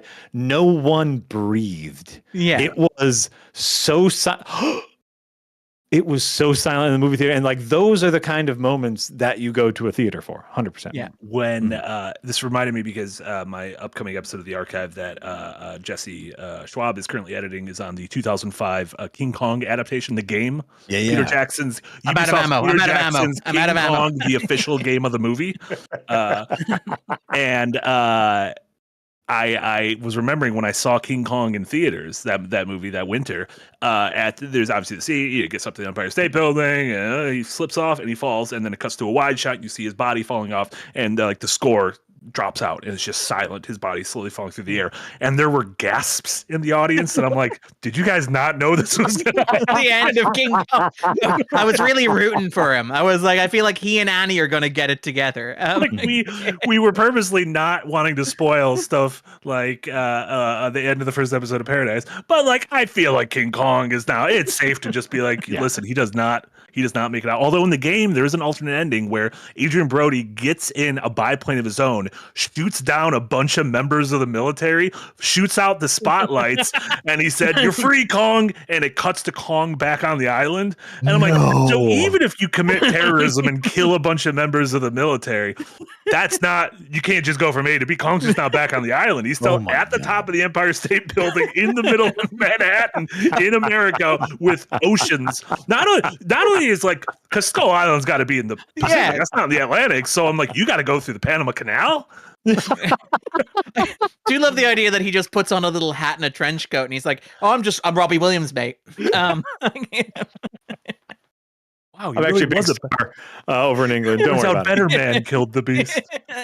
Coffee Koala with a 10-pound dono. Thank you so much, Coffee Koala. On the flip side to the Presence trailer, Jack, I wasn't intrigued by Conclave's pitch, but I watched the trailer and it had me hooked. Great film. Didn't expect to be so invested in papal drama with my popcorn. Conclave, and I have not seen that Conclave. Oh, Conclave is really entertaining. Yeah, but I've seen the trailer, and 100% vibes are there. Yeah. Oh yeah, no, it's like sassy going on. sassy cardinals. There's vaping and conspiring. Yeah. There's a surprising amount of vaping. Like, I don't know if that's accurate, but like a weird amount of vaping in the Catholic Church. We've made some changes. Listen, if it's just vaping, that's fine. That's a great little vice to have. No, the two popes. Shout out to is it who was it in the comments? Oh, it's True Mandalorian saying it's two popes again. No, two popes is pizza. Yeah, two popes is conclave is vaping. Yeah. That's how you differentiate the two. Otherwise, they're the same movie. I like two popes. A couple of popes. Two popes is fun. It's like just a couple of popes. Just a couple of popes cutting it up. Yeah. Remember when it was like the young pope and the two popes, and it was like, oh fuck! I was thinking of young pope. I don't even know what the two popes is. The young pope is the one with the Speedo. The two popes is the one with the pizza. Conclave is the one with the vape. That's what you remember. Young pope is Jude Law. I don't know what the two popes is. The two popes is Anthony Hopkins and Jonathan Pryce. It's the meeting between Pope John Paul II. No, that was father. That was the father he won instead of Chadwick Boseman in the like greatest. I refer to the two popes as the fathers. So. Oh, okay, yeah, they are the super fathers. But like Jack, you know this story, right, about the Oscar win of Anthony Hopkins for the father. Where was the last award given out that night because everyone assumed it was going to be the posthumous Boseman award? Chadwick Boseman, even Anthony Hopkins, who was asleep. Yes. Okay. Yeah. Amazing, like gaff, faux pas, like what? The proof that nobody knows what's in the envelope at the very least. Maybe you should tell the producers of the show. Maybe they should know. Right. Or even just like hint at it. Maybe you should just be like, Steven. Look at the run of show and be like, hear about this? Yeah. I'm not going to tell you what's in the envelope. What I'm going to say is don't make that your last thing. Trust me, the guy who knows what's in the envelope. Now, where's Emma Stone? I'm looking for a selfie. Oscar was also famous. Amelia Perez was not a fan of that Oscars. Had some thoughts on that Oscars. Yikes. And then Kid Barchetta, thank you so much, Kid Barchetta, with a $2 dono. Is Darren Team Genki Boys and Jack Team Hard Games? What is a Genki Boy? I think I can intuit what hard games are from the We're words the Genki hard Boys. Okay. No, I just say we are the Genki Boys. No, those were the names of two of the three of our on Firelink podcast, starring myself, Nick, and Casey. We did a movie or a game draft for 2025 where we drafted a roster of games coming out this year, and we're going to get points depending on how well they performed critically. And my team is called the Genki Boys, and Casey's is called Hard Games. Ooh. Oh. Okay. Yeah. Okay. And I'm not on either team because I think that's silly. You did. When we brought up the idea to you and Yahtzee, you were both like, that's extremely dumb. And we're like, you will never be a Genki Boy. You will never be a Genki Boy. No, I don't. Do you love the idea like of Jack and Yahtzee being like the adults in the room, being, you guys do whatever tires you out. Just as long as you're tucked in bed for 8 o'clock, it's fine. It's the fathers. It's the fathers. It's the two fathers. It's the two fathers. We are we are the oldest amongst us. Like, You're the two popes. We're the two popes. And then over in on Ko-Fi, Pure Pyro, thank you so much for giving a little support over there on Ko-Fi. What movies would you bring with you to a deserted island? Okay, that's a good that's a good bouncing off yesterday's episode of Windbreaker. We did kind of desert island discs. Darren, assuming you're familiar with desert island discs, but with games. So which 5 games would we bring with us to a deserted island? Pure Pyro said my picks would be Airplane, Edge of Tomorrow, and then the Lord of the Rings trilogy. But what if it's a Monkey's Paw and you get the Hobbit trilogy instead? Oh, the Hobbit trilogy, Tomorrow Never Dies, and Hold on, you take Tomorrow Never Dies out of your mouth. And Flight Plan is not awful. Well, I'm glad because you can watch both of them for the rest of your life, and you have no other movies besides the Hobbit trilogy. Sean Bean makes it to the end of Flight Plan. Like, that's all you need to know. the rare movie. I feel like I want to have more thoughts about that. Like, I feel like I don't want to like. Right. And the really tough thing is like a video game. On average, video games last about 20 hours, and so like that's way better. I would rather have a video game if I'm stuck on a desert island, just because it takes up more time.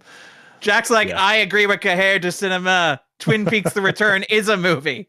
Right. The second season of 24 is a movie. By the way, That's a Cahiers de movie. Cinema did say the second season of 24 was a movie. Does that count? Right. And so That Marty is wincing at that. You can fact check me if you want. Yeah, I like hate that. people get like so upset about like Twin Peaks: The Return, and it's like you can make a kind of an argument for that in the way that it was shot and produced, written and directed, but you cannot on any planet argue that the second season of 24 is the greatest movie of 2002, 2003. That's not even the first season of a thing. I know. At least you have like a stump to stand on. But like, Right. yeah.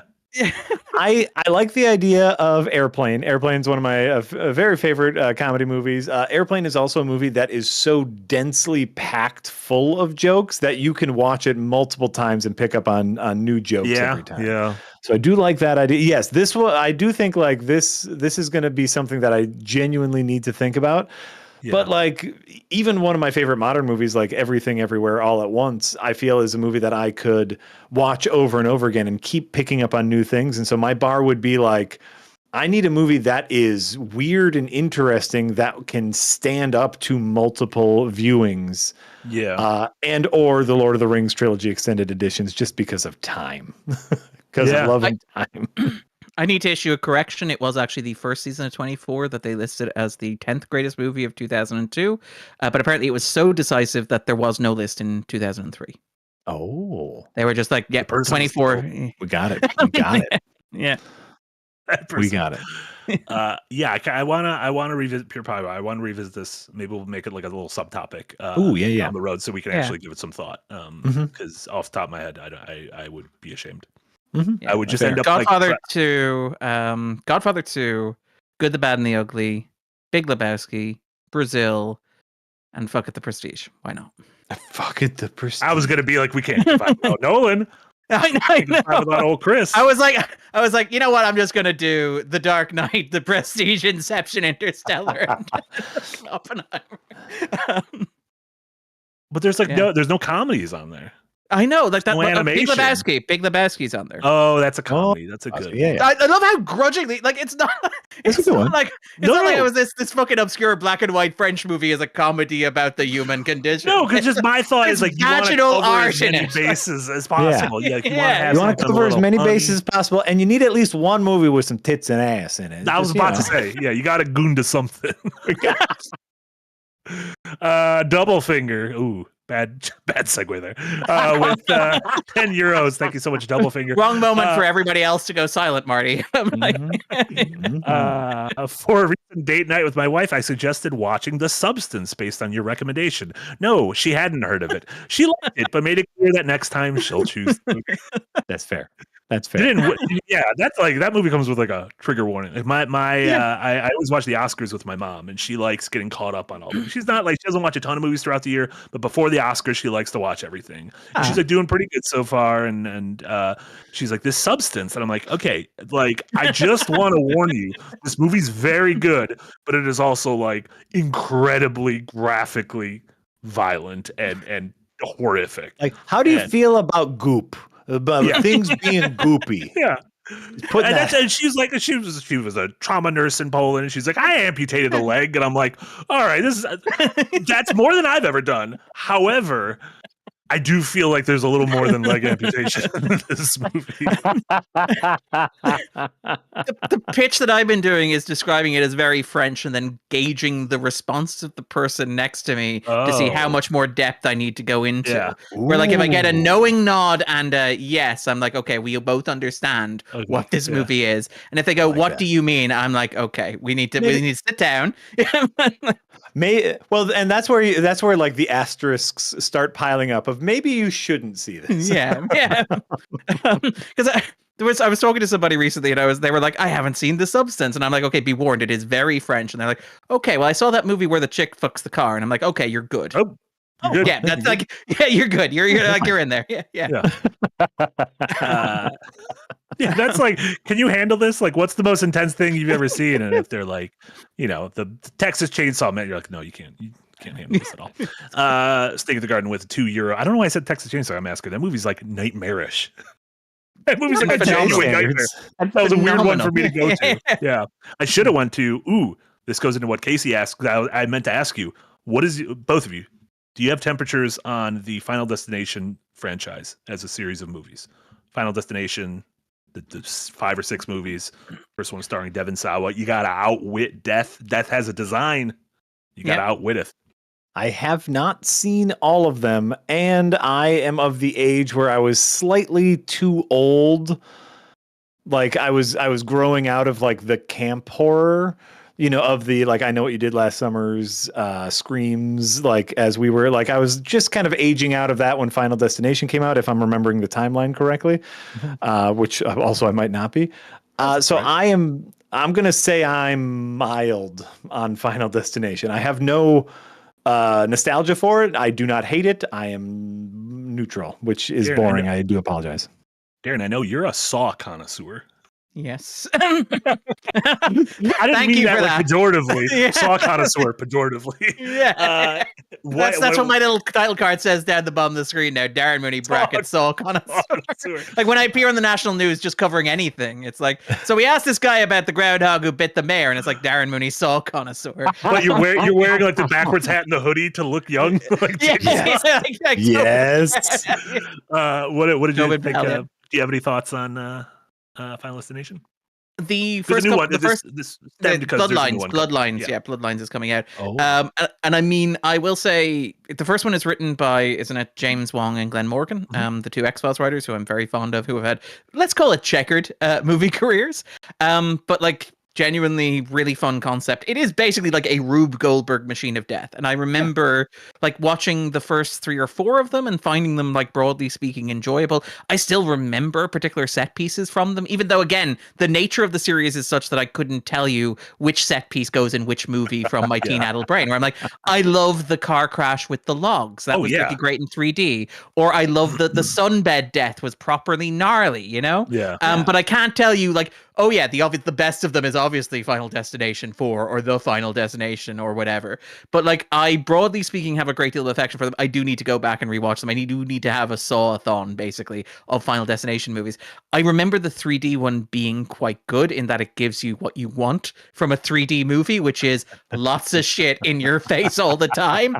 Like, was that the roller coaster one? Like the theme park was like the main, like where the linchpin event was, like the roller coaster that fucks up. Yeah. Again, I can't remember. I thought it was the car crash with the logs coming through the window. That was the second one. That wasn't 3D. Okay. I know the first and second one well, and then the rest of them. 3 had to be 3D, right? You get to the third movie, you put a D on it. Boom. You would think that, but like the Saw 3D is Saw 7. Yeah, right? That franchise is dumb. Really, that's what clued you in, not the fact that they killed off the main character in the third movie and he's been in all but one of the movies since. Without resurrecting him. Like, I love how committed they are to not resurrecting him, not using magic or cloning or anything like that. Yeah. Can't bring magic into this world. This is a world of science, logic. His death means something, so we're going to have these incredibly labyrinthine plots where we try to conceal the fact that Tobin Bell, who is Topher Grace would be quite a casting for young Jigsaw, but Tobin Bell is not he's praying in the church that Venom comes and kills Spider-Man. Please kill Carrie Elways. But yeah, I have a fond memory of Final Destination. I need to revisit them though. It's a great concept. Like, it is one of those things where the logic of the concept doesn't matter. The fact that the concept is a framework on which you can hang Looney Tunes horror set pieces is the joy of it. Yeah, it's more Looney Tunes. Like, Saw is like gross and gnarly and dingy, and like some of the deaths in Final Destination are, but it's like mostly silly. It's like, oh my god, a pane of glass fell off a building and then just fucking slice a person in half. Yeah. And like, again, the comedy misdirect of, well, oh look, they dodged a log, but they didn't see the boulder. Beautiful. Also, I'm not going to spoil it. One of the late movies, it might be the last one, has an all-time twist. Yes. No, I remember. I think it's the 5th one, but yes. Yeah. All-time twist. Greatest twist in the history. Don't know if I go that far. Yeah, I don't know if I go that far, but I remember seeing it and being, that's clever, which is not what I expected to say at the end of a Final Destination movie. Yeah. I'm like stroking my chin going, that's actually pretty smart. Well, that did make me think. From the show, Devon Sawa. It makes you think. And then Snake in the Garden with a 2-year dono. Thank you so much, Marty. Please convince Darren to watch Don Da Don. Have you heard of the anime Don Da Don? It's like it's like the big new anime series. Oh, Jesus Christ, Eric! You didn't need to show the alien with the robot penis. Of all the things we could have done to get him convinced to watch it, you showed the alien with the robot. I mean, you did say that you needed gooning material, right? Maybe this is the French thing, though. Quite literally gooning. But anyway, I've got lifting material. Marty, sorry. What's your elevator pitch for Don Da Don that's better than Alien with a robot penis? It's like it's like if Mulder and Scully were high school students and one of them was adamant ghosts exist but aliens don't, and the other one was adamant aliens exist but ghosts don't, and it turns out they're both right. And then it's a nice little romantic comedy while also them having to deal with a world that has ghosts and aliens. What? But it's also like the most like kinetic, insane animation pace sound imaginable, with a really sweet and tender romance at the heart, with incredible sci-fi nonsense. It's really good. Too many ingredients in the soup. It is on Netflix and in the States. I was going to say, okay. All right, cool. Yeah, and it was just a single season, 12 episodes. I mean, it's like based on a manga, so it could ostensibly go on for fucking ever. But yeah. All right. There you go. Done. By the way, I like that you say like Mulder and Scully, except one of them believes in aliens, the other one believes in magic, as if the dynamic between Mulder and Scully wasn't one of them believes in God and one of them believes in aliens. Wait a minute, that's literally just the X-Files. Yeah. I love that every season they do an episode where it's like Scully believes in God and Mulder gets to be a dick about it. It's like no, but they have a will they won't they. Shit, this is just I mean, again, one of my favorite gags in Guardians 2 is the one where like he's complaining about how it's not Knight Rider. This is like a show where one guy is open to extreme possibilities, but he's partnered with this woman who isn't, and they have this romantic tension that doesn't go anywhere. Except that's not a show. It's good. It's great. Snake said it is in Netflix in Ireland. So perfect. Nice. Thank you to Snake, our Irish correspondent. Dan. Dan. Also the greatest theme song in the history of anime. I have heard the theme song. It is phenomenally good. It's an absolute banger theme song. Yeah. You love the idea of Jack just being like, and I'm done. I'm out. Like 30 seconds and I'm Show me the alien with the penis and let me listen to the song and then we're done. Yeah. My kid watches anime and I heard that theme song from upstairs. I was like, ooh, what's that? Intriguing. Before we wrap up, what kind of stuff have we been watching? You know what, Jack? What have you been watching? And is there anything we can watch on friend of the show streaming service, Tubi? Okay. So what I tried to find on Tubi, thinking of our topic of kind of like the loss of the zeitgeist and because of the loss of the zeitgeist, there are many movies that I would consider to be good movies that get washed away. Mm-hmm. And so what I have for our segment of To Be Fair, and I have reached out to Tubi. I have not heard back from them. Tubi@gmail.com. Just not responding. just not responding. Tell them you have a used car dealership and you want to buy spots. Like it's. So what I tried to find is a movie that I think is really good, a recent movie that I think is really good that kind of got washed in the lack of zeitgeist. And what I found was 2023's Blue Beetle. So might be the best thing that DC's right in the last 5 years. Yeah, like this was a very good, simply told superhero movie. Had a point of view, had an interesting, unique kind of spin on the genre. Very fun, and it was a good movie overall. A movie I've seen a couple times that I really enjoyed. You can watch it on Tubi right now without even having to log in or sign up. Incredible. Yeah, what a time to be alive. What a time to be alive. Yeah. Did you watch any non-Tubis that you want to talk about? I did. One thing I wanted to mention that I rewatched recently. So the kids wanted to watch Presents, and Saturday night we hunker all down because I assumed it was on streaming. We hunker down ready to stream Presents. I was in the theater, baby. So we had to hard pivot to something else because we were all ready to watch a movie. And I said, "Hey, you know what movie y'all haven't seen yet? The Truman Show." Oh, so good.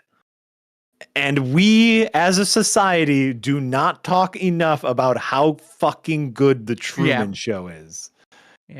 Absolute masterpiece of a movie. 10 out of 10, no notes. The technical, like these, as we'll get into later, talking about presence and like the technical achievements of cinematography, the cinematography of the Truman Show, the way in which they had to integrate the cameras, all the cameras have to be stationary. They can only pivot while in that world, creating like this beautiful sense of being trapped through the cinematography. So great! And the Philip Glass score, like the score is incredible. The score is, and like it's incredible, and also like subdued. It is a score that you do not notice until it is not playing. Yeah. But like, and it really, it's there, and then it surges into being in like one of the key moments of the movie, like the central pivot point of the movie. And again, I don't know how vague we're being in case you haven't seen the Truman Show from 1998, I think it was. But like it is like the central moment where the character realizes what is going on is one of the all-time great sequences in cinema. Yes. And like a large part of that is the way that the Philip Glass score, which has been in the background of the movie, like to that point, just starts building. It just starts building as the character has this moment and this epiphany. It's incredible. Like so good. Also so just good. super prescient that, 20 years later, what society is like in terms of how we spend our time watching other people live their lives and want to broadcast everything we do out to the world. Well, I mean, like Jim Carrey's observation is that the one thing they got wrong is that like people would like want to leave that people wouldn't want to be at the center of that. Like, that was the one thing the movie got wrong. It was too optimistic about the human condition. Well, and like beyond that, the other like, probably not as purposeful by the author, but like the sense of ownership over art. Like if Truman is the art, like the sense of ownership, not just from the fans, but from the producers, if we own this human being that is art, they don't get to choose. Like if he really wanted out, he would find his way out or whatever bullshit the brilliantly Christoph, Ed Harris is Christoph. But it's just like this, like who owns this piece of art? Is it the fans? Is it the art itself? Does the art have its own life? It's just so many layers. The most shocking thing to me is that even the 13-year-old was so invested in this movie, and that's like peak I don't care about anything age. It's brilliant top to bottom.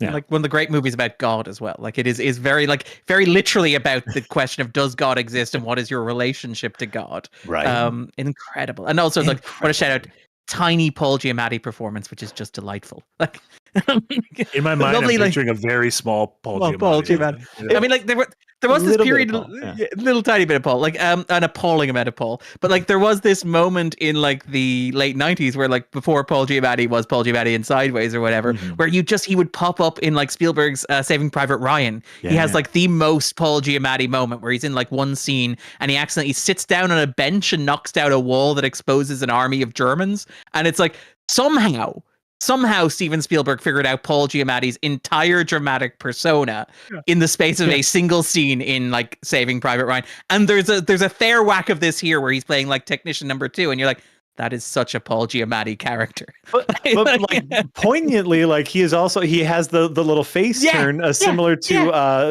to Winter Soldier. About like, hey, hit the button, and he says, "I will not hit the button." Oh, it's so great. Yeah. Was that Peter Weir's second to last movie? It was that, and then Master and Commander? No, because he also did the Russian prison movie with Colin Farrell and Saoirse Ronan. Oh, the Way Back. Yes, but not the Ben Affleck one. Not the Ben Affleck. Not the Ben Affleck one. Not the Daredevil Way Back. The Bullseye Way Back. Yeah. But I watched that. It was great. The other thing I watched was Presence, which a really good movie. I think it's more technically good than a good watch. Not a horror movie. I'm going to put this out here.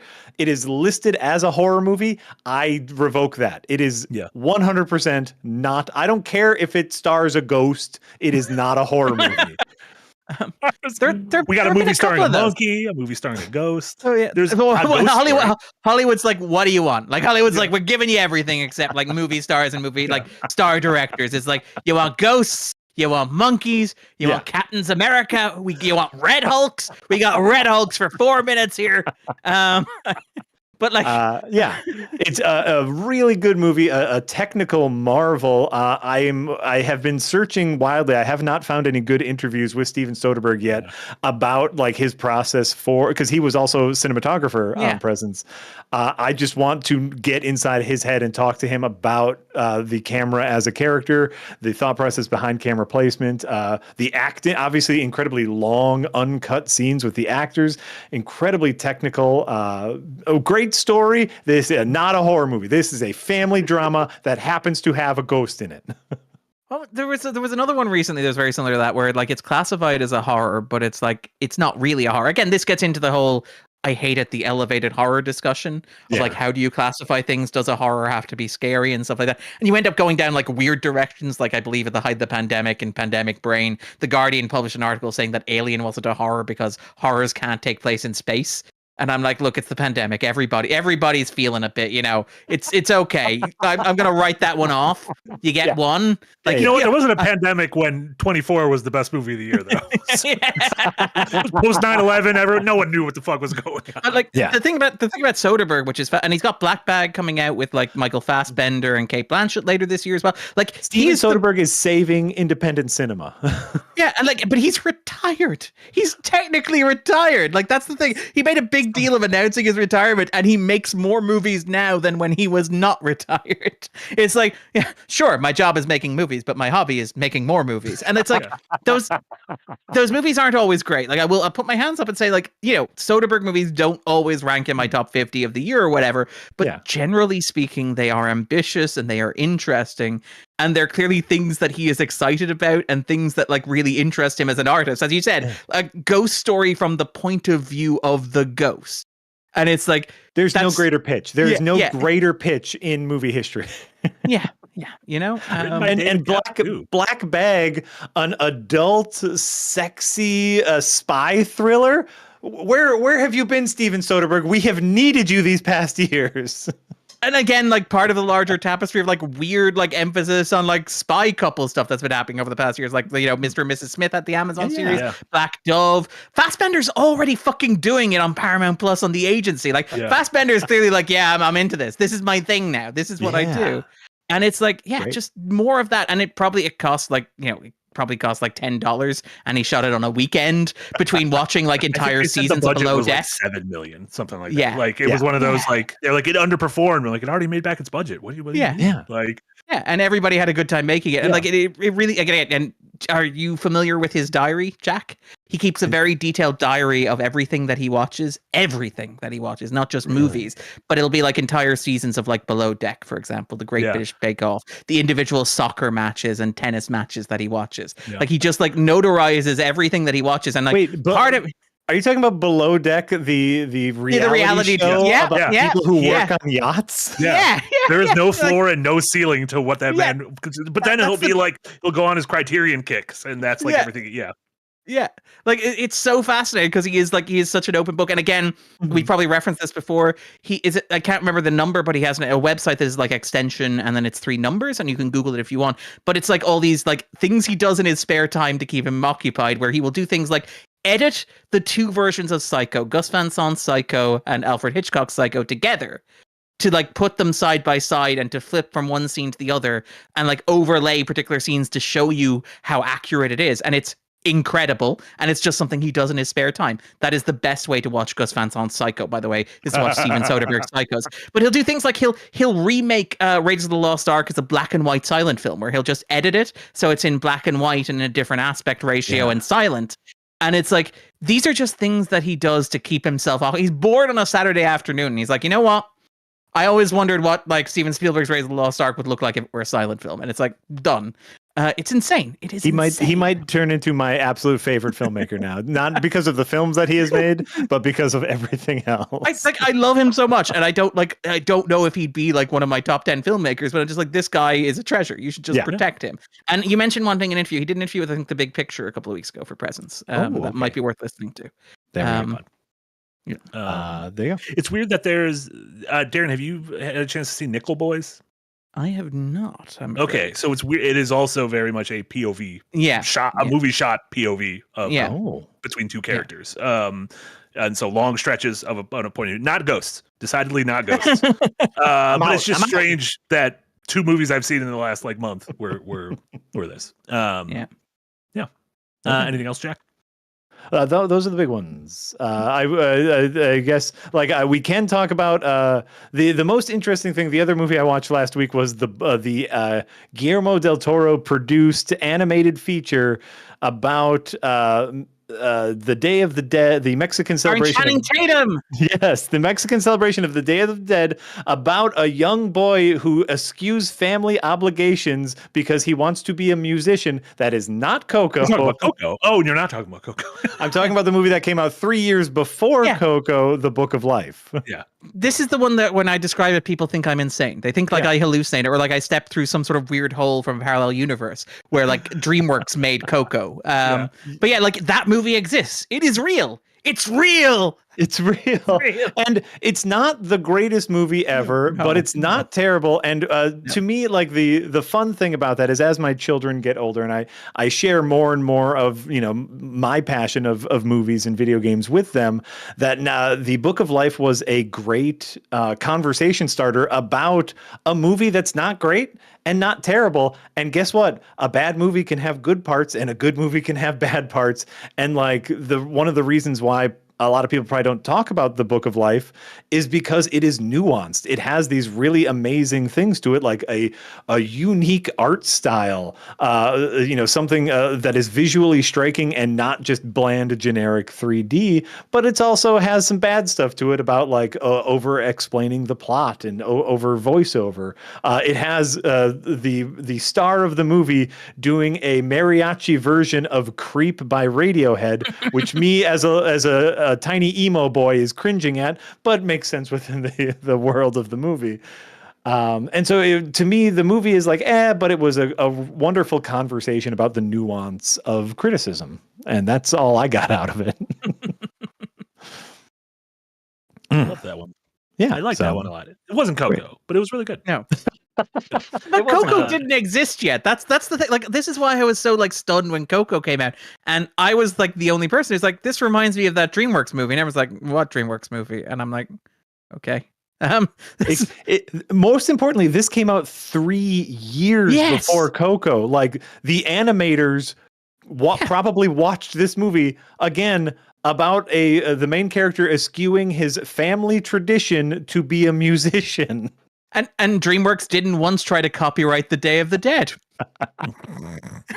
You remember that, right? You remember Disney being like, we want to copy. No, not Pixar, Disney. Disney were like, we want to copyright The Day of the Dead. It's like... Yeah, that's the worst thing I've heard since when LeBron wanted to copyright Taco Tuesday. I was like, LeBron James, you do not have ownership over Taco Tuesday. What does that even mean? Darren, what have you been watching? Okay, so a couple that I know we both watched, A Complete Unknown, which I actually really enjoyed. It's a straight down the middle musical biopic. It hits all of the notes. It does everything that you expect it to. It has this very mannered central performance. I will say the most unbelievable and unconvincing thing that Timothée Chalamet does over the course of A Complete Unknown is to ride a motorbike. But it is incredibly charming. Like it's a reminder that there is nothing wrong with that sort of formulaic approach to storytelling if it is executed well. Mm-hmm. The key thing is like, tropes are not bad. Tropes are not inherently wrong, and you shouldn't seek to throw them out just because people are familiar with the template. It is, I think, an interesting movie. It is like a Mangold movie. I'm very fond of Mangold as a kind of studio filmmaker who doesn't really exist anymore, because now you just, on your third movie, you get hired to make a superhero movie, and then you get stuck in the franchise machine, or you go to television. You don't get to have the career that Mangold had, where he does nonsense like Kate and Leopold or Identity, the most gloriously stupid movie that ever existed, and I love it so much. Like, you mentioned all-time twist, like Identity has one of the all-time stupidest twists in the history of cinema, and I'm like, I love it. I'm like, I want to marry you, Identity. I think about that hotel a lot. I think about what I do if I was trapped in the Identity hotel a lot. Not the Identity, the wrong Identity. But like, just joking. There's too many movies named the same thing. Yeah. But like, I really enjoyed A Complete Unknown, and I do think that like it builds to a really interesting climax where it chooses to end on the Newtown Folk Festival in 1965, which is the moment where Bob Dylan performs like a Rolling Stone live for the first time. Okay. And like the way that these movies are structured, you are designed to think of that as a moment of triumph. So like Bohemian Rhapsody in its third act entirely recreates the classic Live Aid. like Wembley, the Live Aid Wembley sequence, and like you're meant to be there. And like even like Walk the Line did like Johnny Cash at Folsom Prison and stuff like that. Like it's like these moments of triumph and catharsis for the artist and for the audience, right? And what's really interesting about A Complete Unknown is that it chooses a moment in which Bob Dylan was entirely 100% correct in the decision that he made about the course of music as an art form, and we recognize in hindsight that he was, but the audience fucking hated it. Like the Newport Folk Festival is famously like one of the most infamous moments in the history of American popular music, which is Dylan gets up there and performs live for the first time one of the greatest songs in the history of American popular music, and the audience responds with "fuck you, Dylan," and it is incredible, and the movie is very much kind of leans into that. But I think Chalamet is very good in it. I think Fanning is great in it. Like a really great cast. Norton as Seeger, I do think we undervalue Norton as a performer. I really hope he's getting into his older character actor phase where he's a bit more relaxed and appears a bit more frequently. But I do like when I see him in movies like this and movies like Glass Onion I rewatched recently as well, or the recent work that he's done with Wes Anderson. But yeah, I quite enjoyed A Complete Unknown. What about yourself, Marty? Yeah, I completely agree. And I feel the same way about how like sometimes just like a steady pitch down the middle in the right hands is great. Is exactly what you want. It's funny, as much as we were saying like give us something new, give us something we haven't seen before.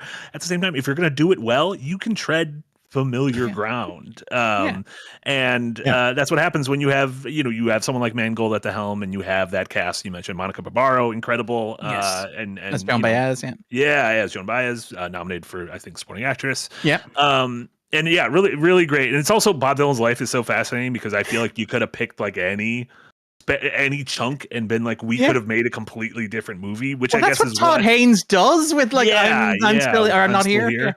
I'm not here. I'm still here.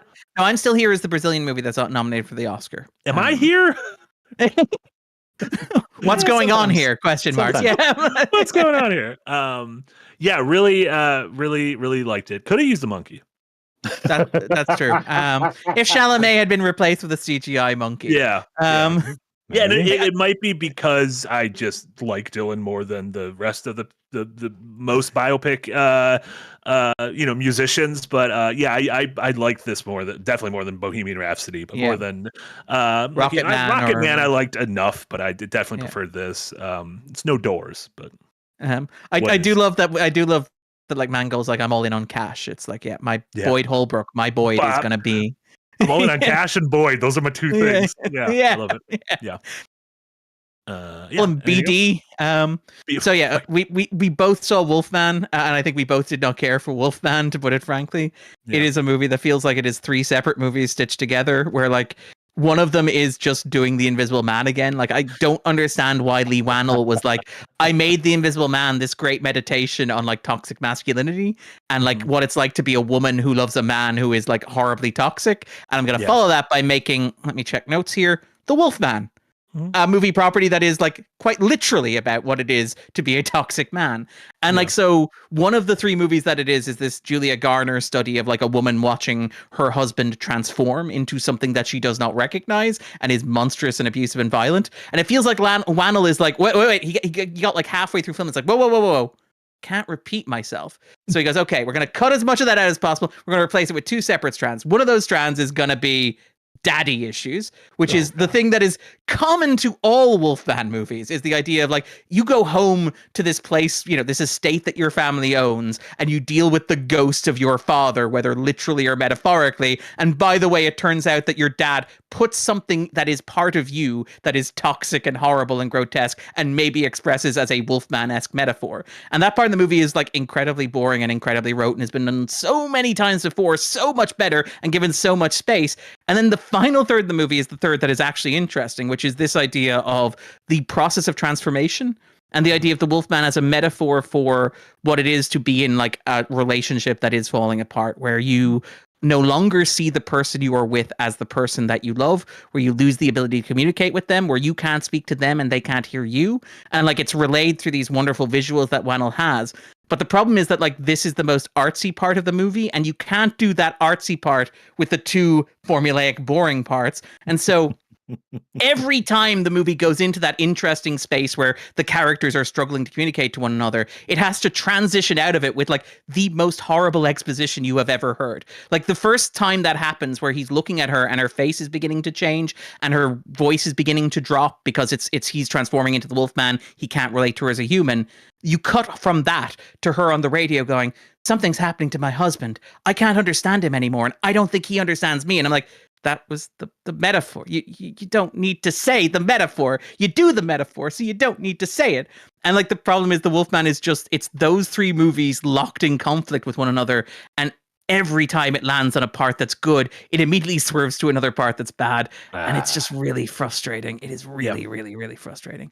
Yeah, completely agree with you. Because I really liked Invisible Man. So I was like, I loved this is great. Like if this guy's just going to if he's going to keep kind of bringing this sensibility to different Universal monster picks. But yeah, it was a dud in my mind. Yeah. But we are getting misspelled Wolfman soon from Robert Eggers. Robert Eggers is making a Wolfman movie, but it's like WULF. Yeah, talk about on brand. Like also from Universal, I believe. Like Universal just because they didn't screen this publicly. Like this, I had to go see this on my own time, which is a real indicator of what the studio thinks of this outside the January release date. But I love that they're already like. And so, just so you're aware, the most recent Universal Wolfman movie will be the movie directed by Robert Eggers. There's no other one. Didn't you make one before that? Oh, you mean the one with Benicio del Toro? No. Oh, Jack Nicholson. Jack Nicholson, yeah, that's the guy you're thinking of. No. Weird. I do like Robert Eggers' thing now is just walking into a room and him being like, I want to make that movie. Let's just fuck up the title a little bit. Let's make a movie about witches, but let's put a couple V's in there. Yeah, can we swap out the vowels? Would that work for people? And just like another new release I watched, and I'm actually curious, have you seen this? Den of Thieves 2 Pantera. No, I've seen Den of Thieves 1, and I am a fan. I have not Pantera. A Big Nick. You got a tick for Big Nick. But yeah, like think about like Den of Thieves is that it is, I believe it's Bill Jabari who described it as like meathead heat, where it's like dumb heat. It's heat with rocks in its brains. It is absolutely dumb heat. It is like what Saltburn is to the talented Mr. Ripley, Den of Thieves is to Heat. And what I kind of love about Den of Thieves... I'm sold. Yeah, I'm like immediate. I'm all in, baby. Great. Yeah. I mean, I hesitate to say great, but it is enjoyable on a certain level. And I think Den of Thieves 2 I liked a little bit more, even though it is like the exact same kind of energy. Where, you know, what's the bit? It's like if Den of Thieves was Meathead Heat, Den of Thieves 2 Pandera is Meathead Miami Vice, where like you can tell that Jared Butler is like a fiend for Monster energy drink or Prime, I guess, probably. Wow, we are selling Jack so hard on this movie now. Like no, and I mean this entirely earnestly. There is a moment in this movie where like Big Nick, played by Jared Butler, sits down on a table opposite like O'Shea Jackson, the criminal he's been trying to catch, and they have this like profound, by the standards of a Jared Butler movie, but profound conversation about like right and wrong, where like Jared Butler explains the entire purpose of the legal system and how crime only exists because law exists. And really you should be thanking the cops for creating a role in society for you. And I'm sitting there going, this really is Meathead Miami Vice. This is like what Miami Vice was to Heat, which is this kind of existential, nervous breakdown of like the classic dichotomy of cop and robbers. Pantera is to Den of Thieves, where it's like this nervous breakdown of a Monster energy drink Jared Butler movie. I had a certain amount of fun with it. It is incredibly dumb. It is far too long. All of its twists are like, you know, set out a mile in advance. But like, I find myself very charmed by Butler. And I wonder if like this is just me getting old and entering like dad movie zone. But I also wonder if it's because like the kind of movies we make change, where like I could be sniffy about Den of Thieves being like Meathead Heat, because like Black Hat was, you know, in cinemas recently or whatever. You know, I could go and see Hollywood was still making movies that were like the movies that Jared Butler was ripping off. Whereas now, when I go see a Jared Butler movie, it is like the best version of that movie that exists. Yeah. Where like have you seen Cop Shop? Cop Shop is like Meathead Assault on Precinct 13, where it's like Assault on Precinct 13, but what if Jared Butler was in it? And it's Chop like sounds like a fake movie in a 30 Rock episode. Yeah, I was just about to say that Tracy Morgan would star. No, Eric found it. It actually exists. Son of a but like bitch. it is fun and it is stupid and it has stupid twist after. It is Assault on Precinct 13, but with Jared Butler. And it's like, I wonder if I am more generous to that movie than I would have been 10 years ago, because that is the only version of a movie like Assault on Precinct 13 or even Rio Bravo that exists. And it's like, I wonder if I'm a little kinder to like Den of Thieves 2 Pantera, because I'm like, I will see no movie this year that more closely resembles like Miami Vice directed by Michael Mann than Jared Butler's like, South American heist movie. I saw Den of Thieves Pantera and had an existential crisis. I now just want Meathead and then blank of just all the movies I love. I want Meathead Casablanca, Meathead Citizen Kane. I mean, like, being honest, like my pitch is that like he should just continue. It's the director of these should just continue doing Michael Mann movies. So you should get a like Meathead Ferrari, where like Jared Butler goes undercover in like I guess Lamborghini like would be the company that he would do like, and like he should do like Meathead the Insider, where O'Shea Jackson and Jared Butler team up to take down Big Vape. For a podcast, I guess, because it's not 60 Popes aren't gonna like that. Popes are not gonna like that. Like I'm entirely on board with this. I'm like, I will ride this train until the end of time. Jared Butler saying two objects cannot exist in the same fucking space at the same fucking time. I'm there. They're day 1, day 2, day 3. I'm there every day that weekend. Amazing. Sorry. I love it. Did you check out anything else? And Dogman was actually surprisingly decent. The animated children's movie, which I believe released in the States last weekend, releases overseas this weekend. Because I think the David Ehrlich quote is, even 5-year-old kids deserve RoboCop. And it is surprising how much that movie is RoboCop, but for 5-year-olds. Where it is the story. Like, no, I was worried that it was propaganda. It's not propaganda. I mean, as much as like RoboCop is propaganda, where like the cops are kind of the hero of RoboCop. It's the corporations that are the villains taking advantage of the cops. But like it's no Paw Patrol though, Marty. I will say, in terms of like if we're ranking like dog coded propaganda, it is that's the gold standard. It is no Paw Patrol. I don't even know if they're dogs, but still propaganda. 100% propaganda. Yeah. But it is undoubtedly propaganda. But like I think it is fun because it is this weird high energy thing. And again, it's the thing about watching kids movies where I am a fuddy old man who shakes my fist at the sky and insists that the Channing Tatum like Day of the Dead movie exists, right? But like I come and I have this expectation of what a movie is. Every once in a while when I go and see something that is made for children and particularly for younger audiences, I get this kind of sense of like entertainment that is shifting and changing and is being kind of tailored to a new way that kids consume media. And the instinct is to be like afraid of that and scared of that and to be like, the sky is falling, the world is ending, etc. Sometimes that is the case, but it isn't always the case. And I think like the example I would point to is say Stephen Moffat's Doctor Who, but I'd even point to something like say the Spider-Verse movies, where there is this thing where because kids now watch like TikTok, or they used to watch Vine back in the day because I'm hip and with it, they watch Reels on Instagram, they watch YouTube. They're trained to process information incredibly quickly. And you notice when you watch these kids' movies, particularly like Dogman is just the most recent example of it, they buzz through the tropes and conventions and logic of the story so freaking quickly because they're like, look, you have watched enough Vines. Your parents won't let you watch 48 Hours. But you've probably seen 30 seconds of 48 Hours fed through your TikTok feed. So you understand what 48 Hours is. You understand what RoboCop is. And the movie can just like breeze past and kind of pivot on its plot points and introduce these crazy new elements and twist sharply and play with genre expectations in a way that is incredibly literate. Like it assumes like the kids watching the movie know how cop movies work, which is frankly insane, but also perfectly logical in the world in which we live, that they understand the logic of like the classic hero's journey, that they understand the unresolved tension with one's father better than Lee Wannell's The Wolfman does. And that so you could just throw these elements into a kid's movie aimed at 5-year-olds and trust that the 5-year-olds can process that information if it is delivered quickly and entertainingly. And I found myself like, first of all, really exhausted by that because it is incredibly quick moving and it just hammers you with this stuff over and over again, but also honestly kind of exhilarated by it because it doesn't condescend to its audience. It is like a kid's movie that is like the kids are paying attention. The kids are like clearly zoned in on what we're doing and can follow a joke about exposition dumps. They can follow a joke about RoboCop. Like, I cannot sell enough how much this is 5-year-old baby's first RoboCop.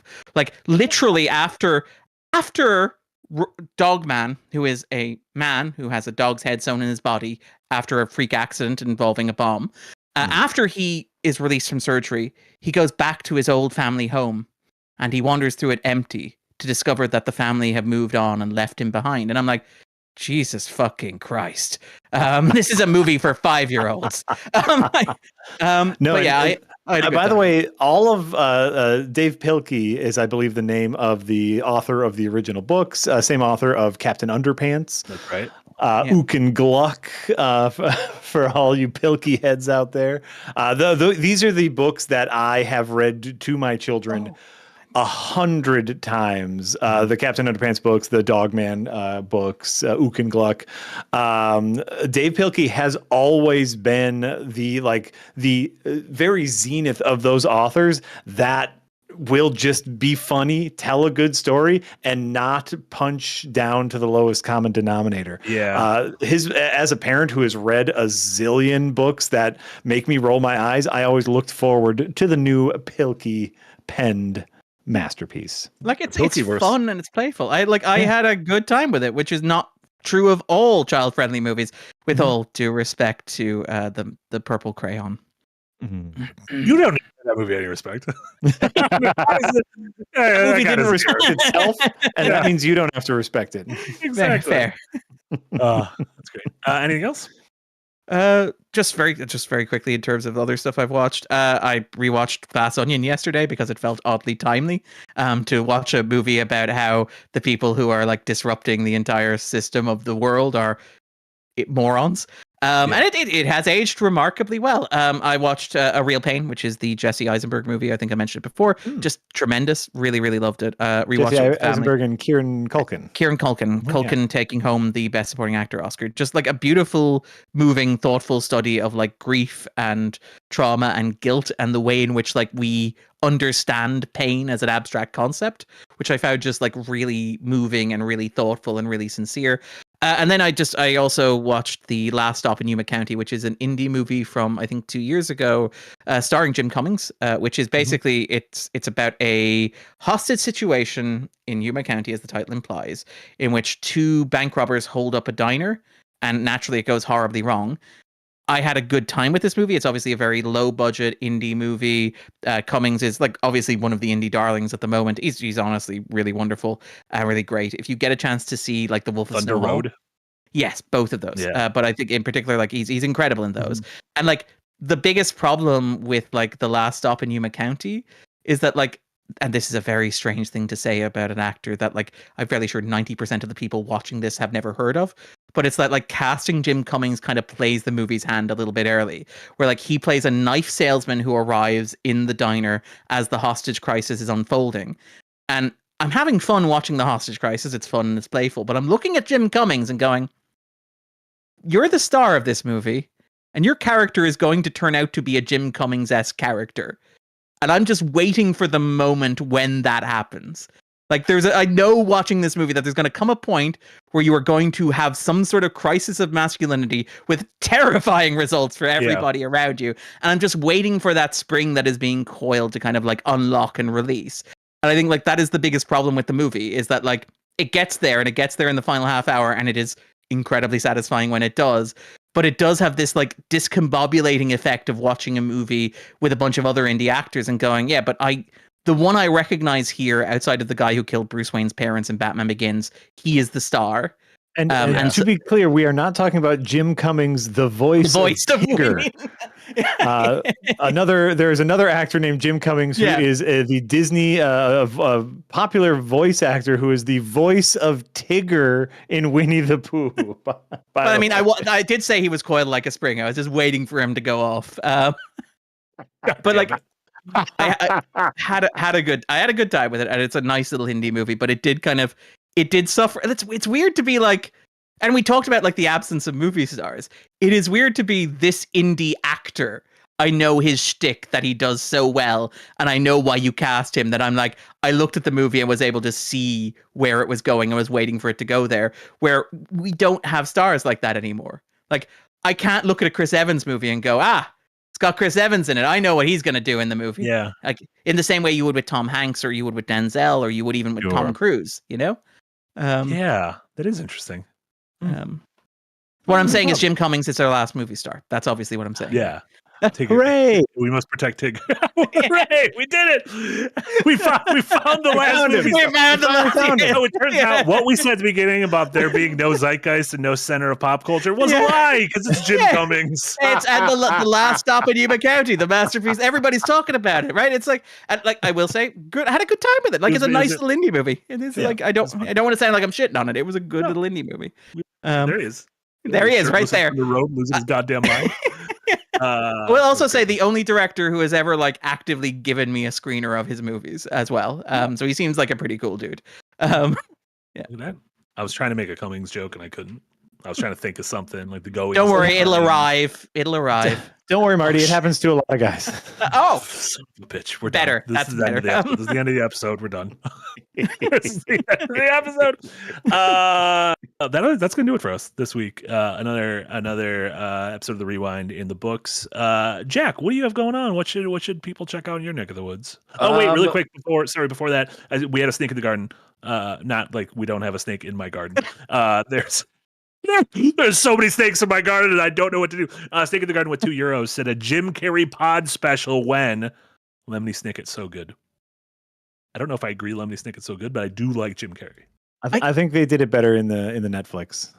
Wow. Was that Neil Patrick Harris? It was indeed, yeah. More theater energy, I think, is what Count Orlov needed. But like, again, we're wrapping up, but like that's the magic of Sonic 3 is that like Sonic 3 he zeroes in on like the main appeal of these movies is that like we are the one-stop shop for comedic Jim Carrey now. How would you like double your serving of like Jim Carrey? And it's so charming. Like I will say, as somebody who was like I didn't love the first two Sonic movies, they were fine. The third one is like incredibly charming because it's like, what if we give Jim Carrey a screen partner who is finally worthy of him, with all due respect to James Marsden? And it's like, yeah, it's just magic. It is just President magic. James Marsden to you. Former President James Marsden. Spoilers, Marty. Spoilers. Sorry. I would say like the Truman Show feels like a good shout for that. But anyway. Yeah. On it. No, well, and obviously like Carrey has had just a remarkable career. The next on my personal rewatch list is going to be Eternal Sunshine of the Spotless Mind, which I have not seen. Oh boy, in a decade plus, and I'm very much looking forward to a rewatch of that. But like he, much like Sandler, has had this like dramatic turn where it's like, oh crap, he is a good and thoughtful actor. We see that in a lot of comedians. You see that I mean, Jordan Peele, not in acting, but in direction, and Bill Hader, Donald Glover, and Barry even. Yeah, like I mean, like I remember people watching the 4 Seasons of Barry being like, "This was supposed to be a comedy, right?" Yeah, like this is devastating by the end. Yeah. It's you know what happens. Like obviously, like a lot of comedy is just observing and like kind of internalizing and reacting. And it's like, what if we just let them not be funny, but use all of those skills that they used in comedy?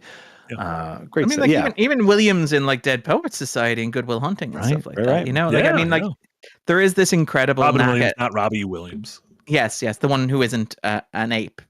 Because I've learned. He was very hairy though. I've chosen my language very carefully. I've learned and I've grown. I've done the work. Oh my gosh. We just want to rush to the joke to point at the camera and mug.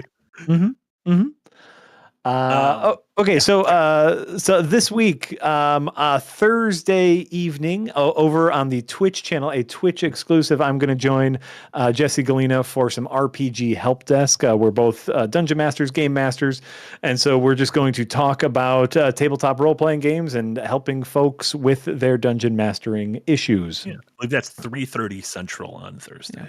Great. If you got to scratch that Twitch. Scratch that Twitch. That's going to be over on the Twitch channel. This Saturday is the continued deluge of New Adventures Nigh content, which is the level up episode before season 4 begins. Next week, Saturday, is season 4, episode 1. We are so excited to start showing you this. But this is the level up episode, how our characters grow. A lot of talking, a lot of good stuff. Very, very excited for New Adventures Nigh stuff. That's my stuff. Beautiful. Yeah. Darren. Yep. So where are you?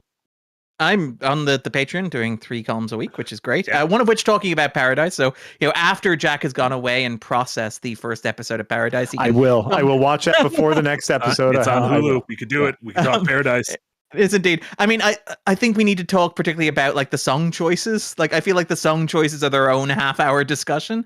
Right. I love that Marty's like, the song choices are good though. All right. Love it. But yeah, so like I talked about like Bob Dylan. I talked about like Your Friendly Neighborhood Spider-Man. I talked about Paradise. And next Tuesday, and a little bit earlier than this, we'll be releasing our next episode of The Backdrop, because we're now on that alternating week. Omar is ending that at the moment. I think I can tease that it will be centered on Your Neighborhood Spider-Man, which I've seen all 10 episodes of. Quite enjoyed that show.